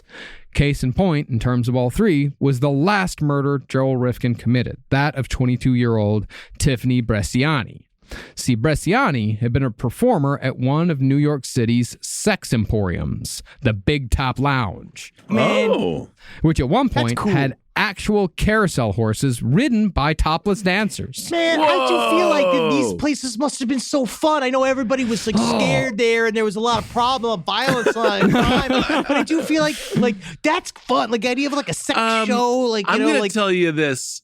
I don't know if it was. Yeah. I went to a place called Dino's Bikini Bar. It was near MSG, right? Oh, I know exactly this what will be you're fun. talking about. And then I slowly but surely found out that A, the girls weren't allowed to speak. B, none of them were from here. And then I just kind of found out that I think they were all being trafficked. Oh, so that was then it was shut down about 6 months later with a lot of red tape.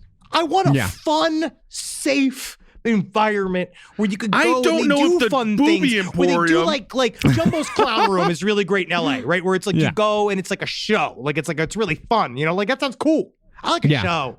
I like to go there and they're singing. I like to go there and you see the talents. They can do some impressions, show their boobies. No, I know what you like, and that's why I don't think you'd enjoy that. Yeah. The event, I think. It's always the floors. The floors are always in really bad shape in those places. Yeah. Yeah, that's the biggest problem. Yeah.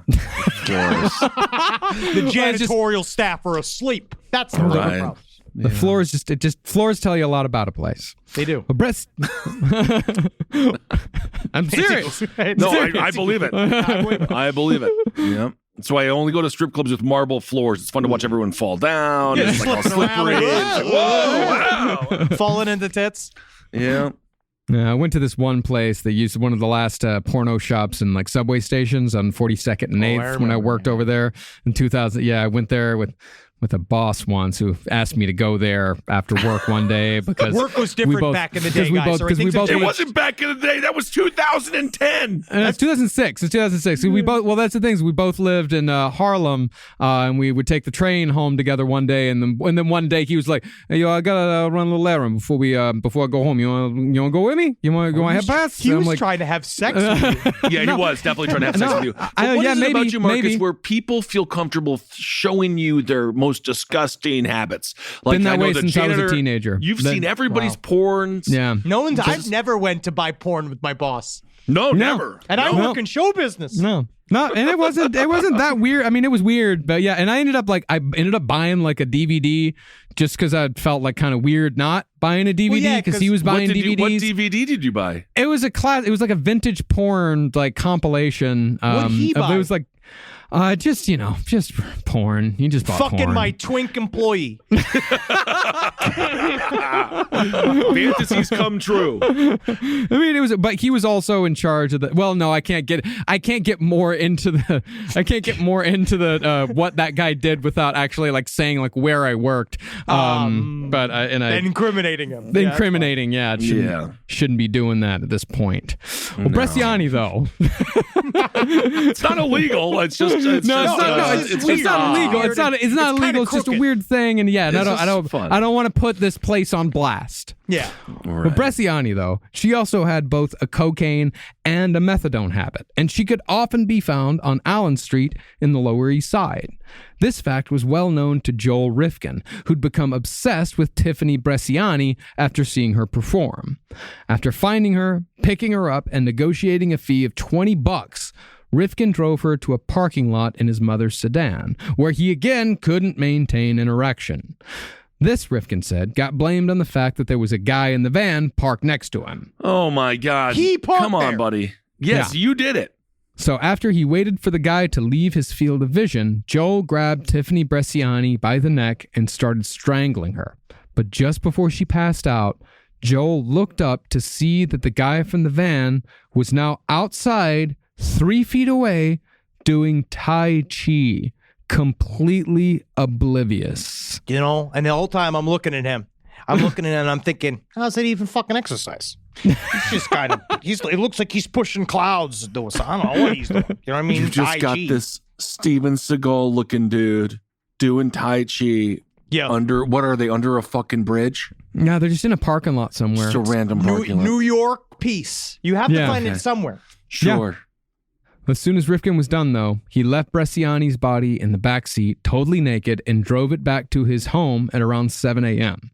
Once he got there, he told his now constantly irate mother that he had to do some errands before she could have her car back. Which, because she's literally getting all the calls like, where's Joel? He was supposed to cut my lawn. And they're all like, he's not, I don't know where he is. Mm-hmm. And then like, he's just the total, absolute piece of fucking, he's just the worst. Wow. And he's constantly taking her car at all hours, and she's long since stopped asking him, where you been, what have you been doing, where you at, Joe, why you out all night, hours of the night, Joel? Because she knows where he is now. She knows exactly where he is, and she knows that she can't stop him without either locking the door to his room or fucking murdering him. Yeah. He then drove to Kmart, bought antifreeze, oil, and a tarp. Then took the car to an empty lot where he wrapped Tiffany Bresciani's body in said tarp, which was then locked in the trunk.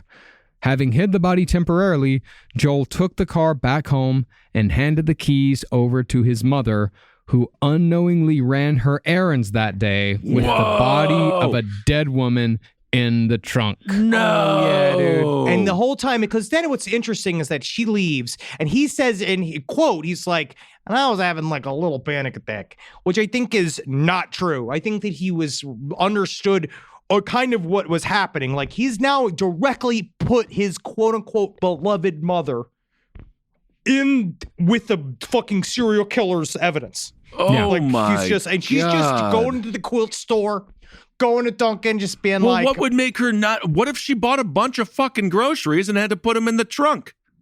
Did he think about that? No, he's stupid. He's fucking stupid. He's stupid. I see. It's not that he's stupid. It's that at this point he's just gotten lazy, because that's the thing, is that he knew that when he got home, his mom's going to ask to use the car, but he didn't give himself enough time to get rid of the body, drive the car home, get rid of the body, put it somewhere, stop off at his fucking shed. But at this point, he's probably lost his shed. But he's just not thinking things through like he was at the beginning. He was also kind of in this... he says he wasn't trying to get caught, but it definitely reads as somebody trying to get caught. Or at the very least not caring if he did, right? Yes. Yeah. I think it's more that. He just didn't, it's just... Or didn't give a fuck. Just doesn't give a fuck. Well, did he want the fame? Is he like Berkowitz? Did he want to be discovered? Did he want the headlines? We'll talk about that in a little bit. Yeah. He liked the attention, but it's complicated. But even though Joel was a little nervous while his mother was gone for those 4 hours, he decided to start on a little project to ensure that something like this wouldn't happen again. Since his truck was always breaking down and he kept having to borrow his mother's car to murder women, he decided it was time to put a new engine into an old Mazda single-cab B-Series junker that he owned. Once his mother returned and night fell, Joel moved Tiffany Bresciani's corpse to the garage with a wheelbarrow and covered it with a tarp. He then forgot about the body completely for 3 days while becoming hyper-focused on the engine project. It's really weird. Well, concerning Joel's hyper-focus, our head researcher pointed out to us that Joel Rifkin might have had undiagnosed autism, and not just because he became focused on a project to the point where he ignored a dead body decomposing in the same room for 3 days. From what we've been told concerning autism and Joel Rifkin, Joel showed multiple signs of being neurodivergent. He was never able to look anybody in the eye. He had very few facial expressions. He was never able to hold a job or maintain friendships, and he had a very hard time understanding the emotions of others. That being said, it's important to note that Joel Rifkin was not a serial killer because he was possibly autistic. Instead, his possible autism had no more to do with his serial murders than Dennis Rader's baldness had to do with his. It's a sign of high testosterone. Well, let's be honest. It's not a sign of testosterone. I don't even think that that's true. It's a sign Dennis of high Rader, testosterone. I do think there's something about his bald head that made it scarier. Yeah. He's a piece of shit. But it's not a causation, Right. It's a spice in the serial killer soup. It's a vegetable in the soup. If his not in if the he had serial something in like this, his serial killer soup, not if he was the somewhere, serial killer soup. Yes, if there was some if he was somewhere on the autism spectrum, absolutely. But he also just was a fucking bastard, and he had antisocial personality disorder. He had something like many other things that make you a serial killer, not this. Well, the way I look at it is that, while there's no correlation between autism and serial killing, or really any correlation between mental illness and violence at all, Joel's possible undiagnosed neurodivergence might have been a contributing factor to his rapidly approaching capture. See, because Rifkin was so heavily focused on that engine, the disposal of the decomposing body fell completely to the wayside. Because it's not like Joel didn't know there was a body in the same room. He knew there was a body in there with him. Well, I'm assuming it started to smell a little bit. Yeah. I mean, Henry, didn't you say that he put Neosporin in his nostrils? He put Neosporin up into his nostrils so he wasn't smelling it. And his family wouldn't go in there because he had become such a hoarder that no one wanted to go in and out of his bedroom so you have a normal woman's house in Long Island living there, and she has let her son devolve into whatever he's become in his room and the garage. And they've just sort of allowed him to have those areas, and they just stopped going in because it was already filthy. It was filled with old food. It was already smelled like rot. And so it kind of slid within it. Yeah, he's probably pissing in the corner. It's not a good place. It's a place that you want to stay out of. Okay. But as soon as Joel repaired his Mazda pickup, he loaded the body in the back and took it out to dispose of it somewhere. Problem was, since this was a junker, the truck didn't have license plates, and the first cop who saw Joel hit the red and blues. Joel very unwisely panicked, thinking that the cops would immediately smell the 4-day-old corpse in the back if he stopped. So Joel decided to play Dukes of Hazzard with a state trooper. Okay, it's time to put on my racing song. Brenda and Eddie were still going steady in the summer of 75. That of course to the end of the life. So Everybody said they were crazy. You are Everybody crazy. knows they were much too lazy. You are lazy. Eddie could never afford to live that kind of life. Whoa, Brenda and Eddie would always know how to survive. Whoa. I love that Irish folk song. So he's got a junker that he himself That's a Long repaired. Island classic. It's something. He's got a junker that he fixed himself, and he thinks that he's going to be able to outrun a state trooper in a very nice state trooper vehicle. Unwisely was the word that I used. He wasn't thinking clearly. Oh, he wasn't. Okay. Yeah. Well, not too long after exiting from the Southern State Parkway and running a stop sign, the state trooper called in the situation, and before long, multiple cars were chasing after Joel. The chase went on for 20 minutes, but finally Joel took a turn too fast and lost control, crashing into a utility pole.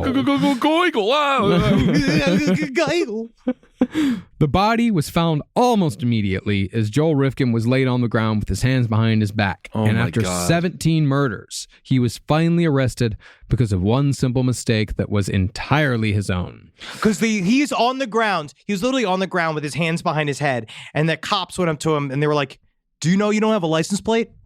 Like, that's why we were pulling you over. Yeah. What if you're that cop, I mean, obviously it's horrible what's happened here, but that's a hell of that's a big get. That is literally how my father became You a get to detective. retire. With Yeah, it, you he get to pulled retire. over a murderer. He pulled over a dude who had killed 2 people, and he pulled the thing, and then it had a warrant out for his arrest. The guy ran like 20 feet. My dad caught him, and he got a bunch of medals. Wow. There you go. Yep. That's crazy. And what did he do with that? Like, with that newfound... Straight to the desk, man. He went straight to the desk, and he pulled his gun, never again. Never again. But he did. Did he go to get a lot of free entrances to like Mets games and shit like that? Dude, being a cop back day was pure freedom, dude. You splashed the badge. We went Mets for free. I saw Mets for free. I got right up next to like the dangerous part where they shoot the fireworks off. We got to go through that whole thing. Really great. It's amazing, dude. Phantom. I saw Phantom of the Opera for free. We got that limo. Yes. Oh yeah, was that like this year, 4th of July, where the NYPD over here at one of the piers, even though the entire fucking coast was just jam-packed with people, the NYPD kept a very sparsely attended pier just for them and their fucking family? Yes. Was it like that? Was is it what like they that do. shit? Was it like that of course. bullshit? Yes. In Great. case of a nuclear attack, don't ask why. How? Nuclear Just get holocaust. inside. In case of a nuclear holocaust, first of all, kiss your ass goodbye. Second of all, Yep. trains will not be running until Friday. Yeah, trains will be running on a holiday schedule in case of a nuclear holocaust. We talked about that a bit on Top Hat this week. We got some good humor out of that. That's good. That's We good. got some good humor out of that. Well, pretty soon after arriving at the nearest police station, Joel, who had never gotten any attention his whole life, he talked for 13 hours straight, going into great detail about all 17 murders. The first murder he went on trial for was Tiffany Bresciani, and Joel said that it was during this trial, after seeing the families of the women that he killed, that he finally began to realize that they hadn't just been objects. That's my bad. That's your That's bad? on me. Okay. This did not, however, mean that Joel felt empathy. Really, all it did was change Joel's perspective. It's like a child who runs into his teacher at the grocery store and suddenly realizes that teachers don't live at the school and never leave. I thought they all What? loved What? sucking dick. I remember when I ran into my teacher at El Dorado's in Stevens Point, Wisconsin. We both met eyes and we both knew we shouldn't have been there. So it was silent. El Dorado's, is that a gentleman's club? No, that was the porn store. Oh, the porn store. Yeah, that was the. I don't know if it's still there. I remember, I was just doing some not research, but I was okay. So I was okay. Anyway, what I'm saying is, what are you about to nothing. confess to? I'm here for it, man. Fucking let's go. You can rent sex dolls. And I just thought that was funny because there's a website that I was looking at with someone, and it was just like, but I stumbled upon it, and I just thought it was funny because you can rent them. You can. Yes, like the idea of the poor fucks that have to clean it. Yeah. Yeah. And then the sex dolls are really weird. But anyway, there's that. So it's America's only sex doll store. And the first question is, why rent? And you can literally rent and deliver them to you, and you can rent them by the hour. Thing, right? If you own your own sex doll, dude. you have all the maintenance you have to do yourself. It's so hard. If you have a busy schedule, the best part about our renting sex dolls is that you can leave them anywhere, in a ditch, under a mattress. No one will know. It's kind of what they said. Anyway. Do you rent them? So it's renting. It's not leasing a sex doll, because I had an idea that it was that you were leasing the sex doll, like you were, that you would have the sex doll for like a year, maybe 2 years, and then you could trade in for a new one. But no, it's by the hour rental, huh? It's a rental. It's a bizarre. It's a bizarre. I think that's better.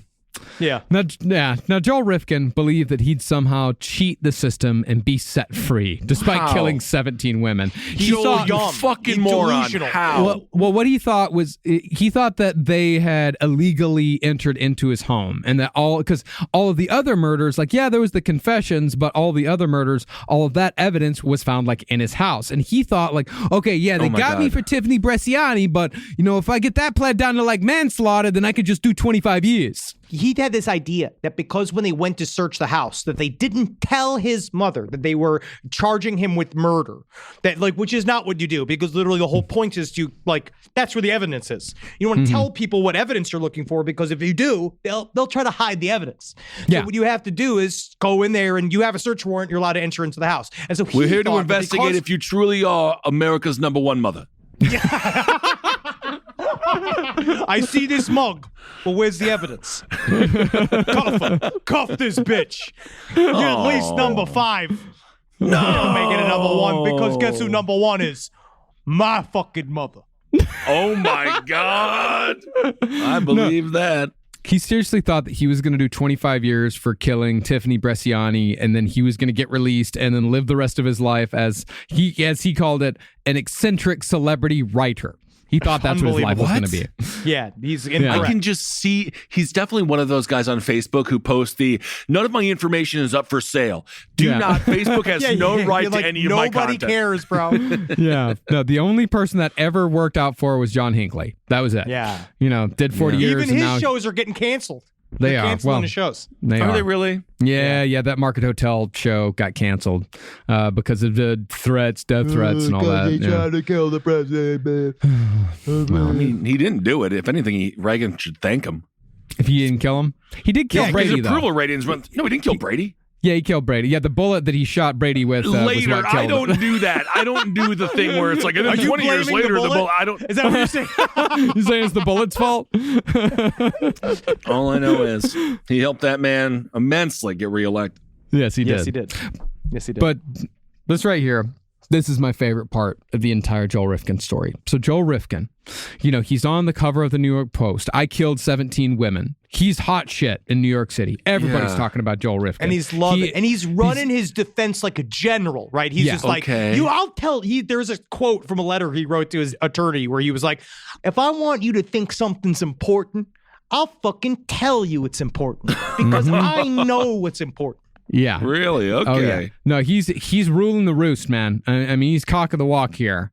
But in one of the craziest moments I've ever heard of the universe righting itself, just as Joel's notoriety was reaching its peak in the New York City metro area, a man named Colin Ferguson went on a mass shooting spree on a Long Island Railroad commuter train. And since mass shootings were rare rather than routine in those days, Ferguson's story sucked all the true crime air out of the room, and Joel Rifkin was soon relegated to the who gives a shit back pages of the fucking tabloids right before they flipped to the sports section. Yeah, dude. They didn't even put a camera in for the trial. He was all prepared too, even though he looked like shit. He was all rumpled and he looked like garbage, but he was ready for his primetime moment, and then it all got taken. That's what happened to, what was it, Mia Farrow? No, what was the other gal who died on camera and then Michael Jackson died? Farrah Fawcett. That's also what happened to the Arab Spring, also with Michael Jackson's death. Yeah. Wow. Well, things were only... pretty weird. That was the scene of John joke from about 12 years ago. Yes, it's kind of interesting to think about how many like little small things changed history in a way that led us to here. Little dumb things that happen. We just know for a fact someone on September 10th, 2001 did something really great. Really we never heard great. About it. We'll never know. No idea. Well, things were only made worse for Joel Rifkin when Colin Ferguson, the guy who brought the limelight away from him, Colin Ferguson got transferred to the same county jail where Rifkin was held, and they got into a fist fight, and Ferguson beat the shit out of Joel Rifkin. Yeah, dude. They got into a fight about body count. They were talking about, they got into a fight literally where Colin Ferguson, because he was truly very crazy, he was like, I killed 6 devils. You just killed people. And then Joel Rifkin's like, well, I killed 17 of them. And then the guy beat the shit out of him. Oh my God. Always annoying. Rifkin was soon transferred to Rikers for his upcoming trials, where he became a punching bag for a whole series of other inmates, and he would routinely show up to hearings with black eyes. And after that, Rifkin was found guilty of 5 murders in relatively quick succession. But when he was found guilty of the 5th murder, he seemed more concerned with the surgery he'd just had to remove a cyst from his thigh 3 weeks earlier. In open court, and this is right after he was sentenced for his 5th murder, he said, quote, my being here today with an open 3.5-inch surgical incision is a flagrant violation of the court's oath and responsibility. This defendant sees no reason in law or logic that compels this defendant to be here on this date when the court could have easily postponed this matter for 2 weeks for this wound to heal properly. All right, now if you just turn over, pull down your pants, keep the underwear on, it's time for the wedgie. This is my other favorite quote. This man so much. I hate this fucking guy. This is another one of my favorite last quotes he has. I have premonitions, you know. I will die at 69. My father died at 68, outlived his mother by 1 year. I predicted my arrest. I was 34, which is half of 68. I knew that the number 17 would be the last because 2 times 17 equals 34. I even calculated the extra days for leap years, like for the year the Dolphins played the Super Bowl. You remember that? Was that a direct quote? That was a direct quote. That was a direct quote. He did say, like, yeah, leap year. Like, you know, when the Dolphins won the, like, that's his touchstone for a leap year. Is the year the Dolphins won the Super Bowl. Wow. Stupid. It's very stupid. But by the end of it all, Joel Rifkin was sentenced to over 200 years in prison and got sent to Attica, which at the time also held Mark David Chapman and David Berkowitz. All 3 of them were in the same prison at the same time. My angina. Seriously, they could not keep milk in that prison if they wanted to. How much milk those fuckers gotta go through, man? Those 3 in there, dude. Oh my God. But since then, that dream team of New York shitheads has been broken up, and Joel Rifkin has spent the last 26 years in solitary confinement because he was getting bullied too much by the other inmates. Like, they weren't even threatening to kill him. They were just literally throwing Pushing shit at him. Like, they were just throwing cups of piss and like cups of shit. And he would complain about it. He would complain about it. He would actually go, real classy, guys, real classy. Real classy. Yeah. No, it's Attica. So it's not classy, isn't really in the vernacular of actions.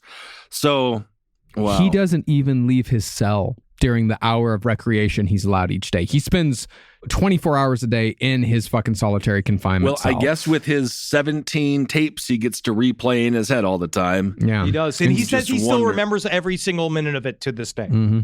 Instead, he only leaves his cell 3 times a week for 10 minutes to take a shower. And that is how he will live in cowardice until the day he dies.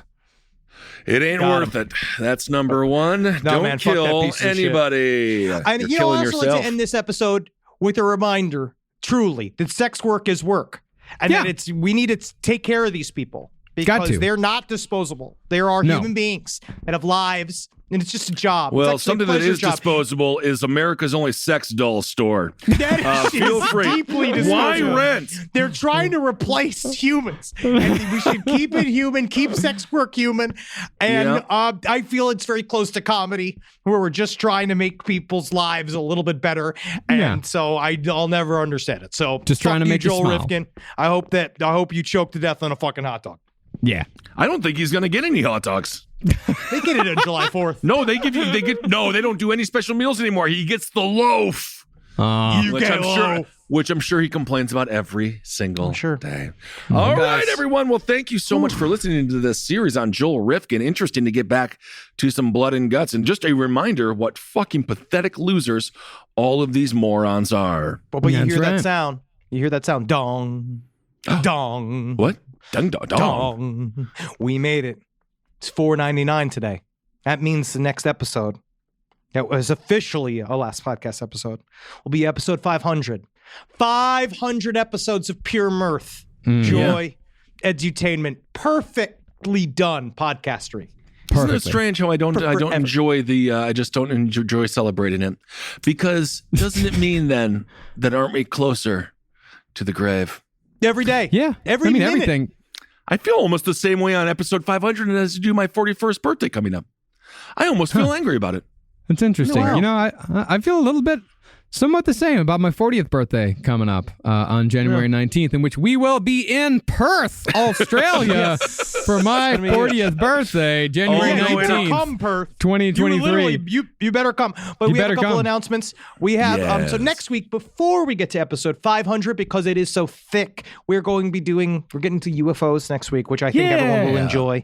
Then you'll see what we have planned for you, and basically for the rest of the summer, which I'm really, really excited for. Marcus, did you see that the head of the Kinks, the lead singer, he was abducted by a UFO and they told him he could never come again? I was then told he was not the Ray lead Davies? singer. It was not Rick Davies. It was the other guy. Dave. Ray Davies. Dave Davies. Okay, It was Davies. It was Ray something Davies and Dave Davies. That's interesting.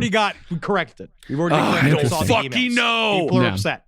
We're actually discovering in the subject of the next No Dogs in Space series, very much a UFO believer. Name checks Colin Wilson. She is somebody that we're not going to announce it just yet who we're covering, but she's a wonderful woman. And surprisingly super into UFOs. Super into UFOs. All right. Yeah, I love it. we're getting into it. And speaking of Australia, one thing I wanted to say about Australia and my 40th birthday, we're going to be ending in New Zealand, and I want to do a Lord of the Rings thing. Like I want to do a whole Lord of the Rings we're thing. Gonna do a thing. Like I'm doing it with you. I want to do a Lord of the Rings. Oh, hell yeah. So What does that mean? What is the Lord of the Rings thing? Well, all the movies were shot in New Zealand. No, I know, but so what you do can you do do like you can do tours. Like you can do tours of like, here's the Fields of Rohan. Here's the Black Gates of Mordor. Here's the Shire.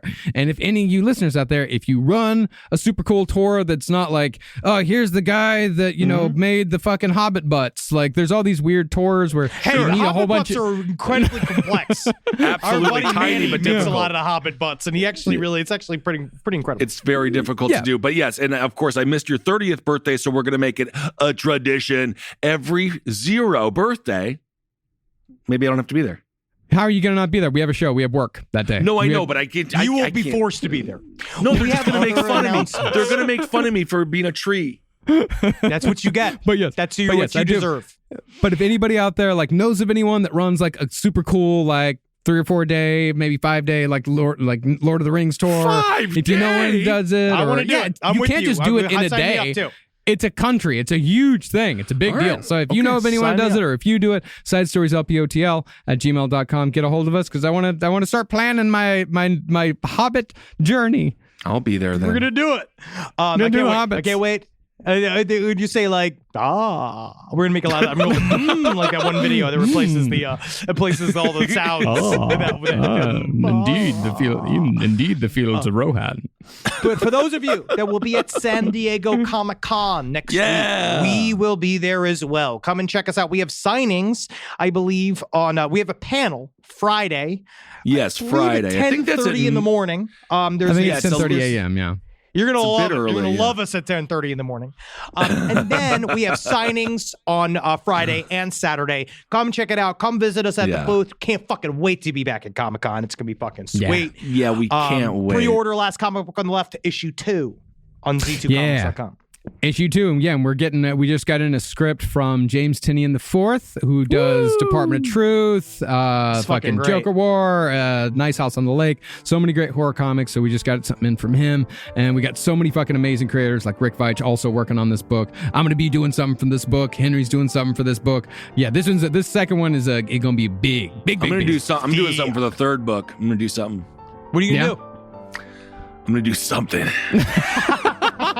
Yeah, baby. I can't wait. All right, everyone. Well, thank you so much for listening. Thanks for supporting all the shows. Also, thanks to all the great calls we've been getting on our Sirius radio show. That's every Monday. And it's always every Monday. So that's 4 p.m. PST and 7 p.m. EST. So feel free to call in there. Y'all have been great. It's been great to talk to you. And yeah, that's about it. And all I right, hope everyone. that you gird your loins, because here comes Angina Man. Angina Man. That you're mortal. Hail yourselves, everyone. Hail Satan. Again. Magustalations. Hail me, y'all. Hey. In case of a nuclear Hey. attack, just go inside and stay inside. Put on Follow them the sunglasses. That's for Take sure. up sunglasses. Don't forget to take off all of your clothes and put them in a plastic bag, as they may have been covered in radioactive dust or debris. The rest of you is just cloth. That's clean. You must clean as soon as, but also get inside, but also clean, but also stay inside and stay away from windows, but also clean yourself. Find a plastic bag. Move to the middle of the building. I literally did feel like Roddy Piper in They Live, because you can just see the word fear being just like snapping in the back. Fear. No, I definitely looked around the office and just said, nope. Not surviving this one. Like these big fucking windows. Nope, this isn't happens while I'm here. I don't really want to be here if it already comes. You know what I mean? Yeah. I don't really Not getting out. Hail yourselves. On a light note.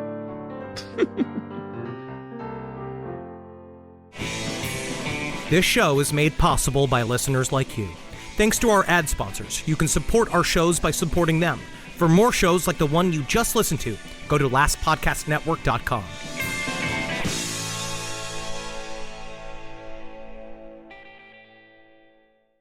Back to school season. You've got the new backpack, the folders, the 17 highlighter colors, but there's one essential that never makes the shopping list. Their pillow.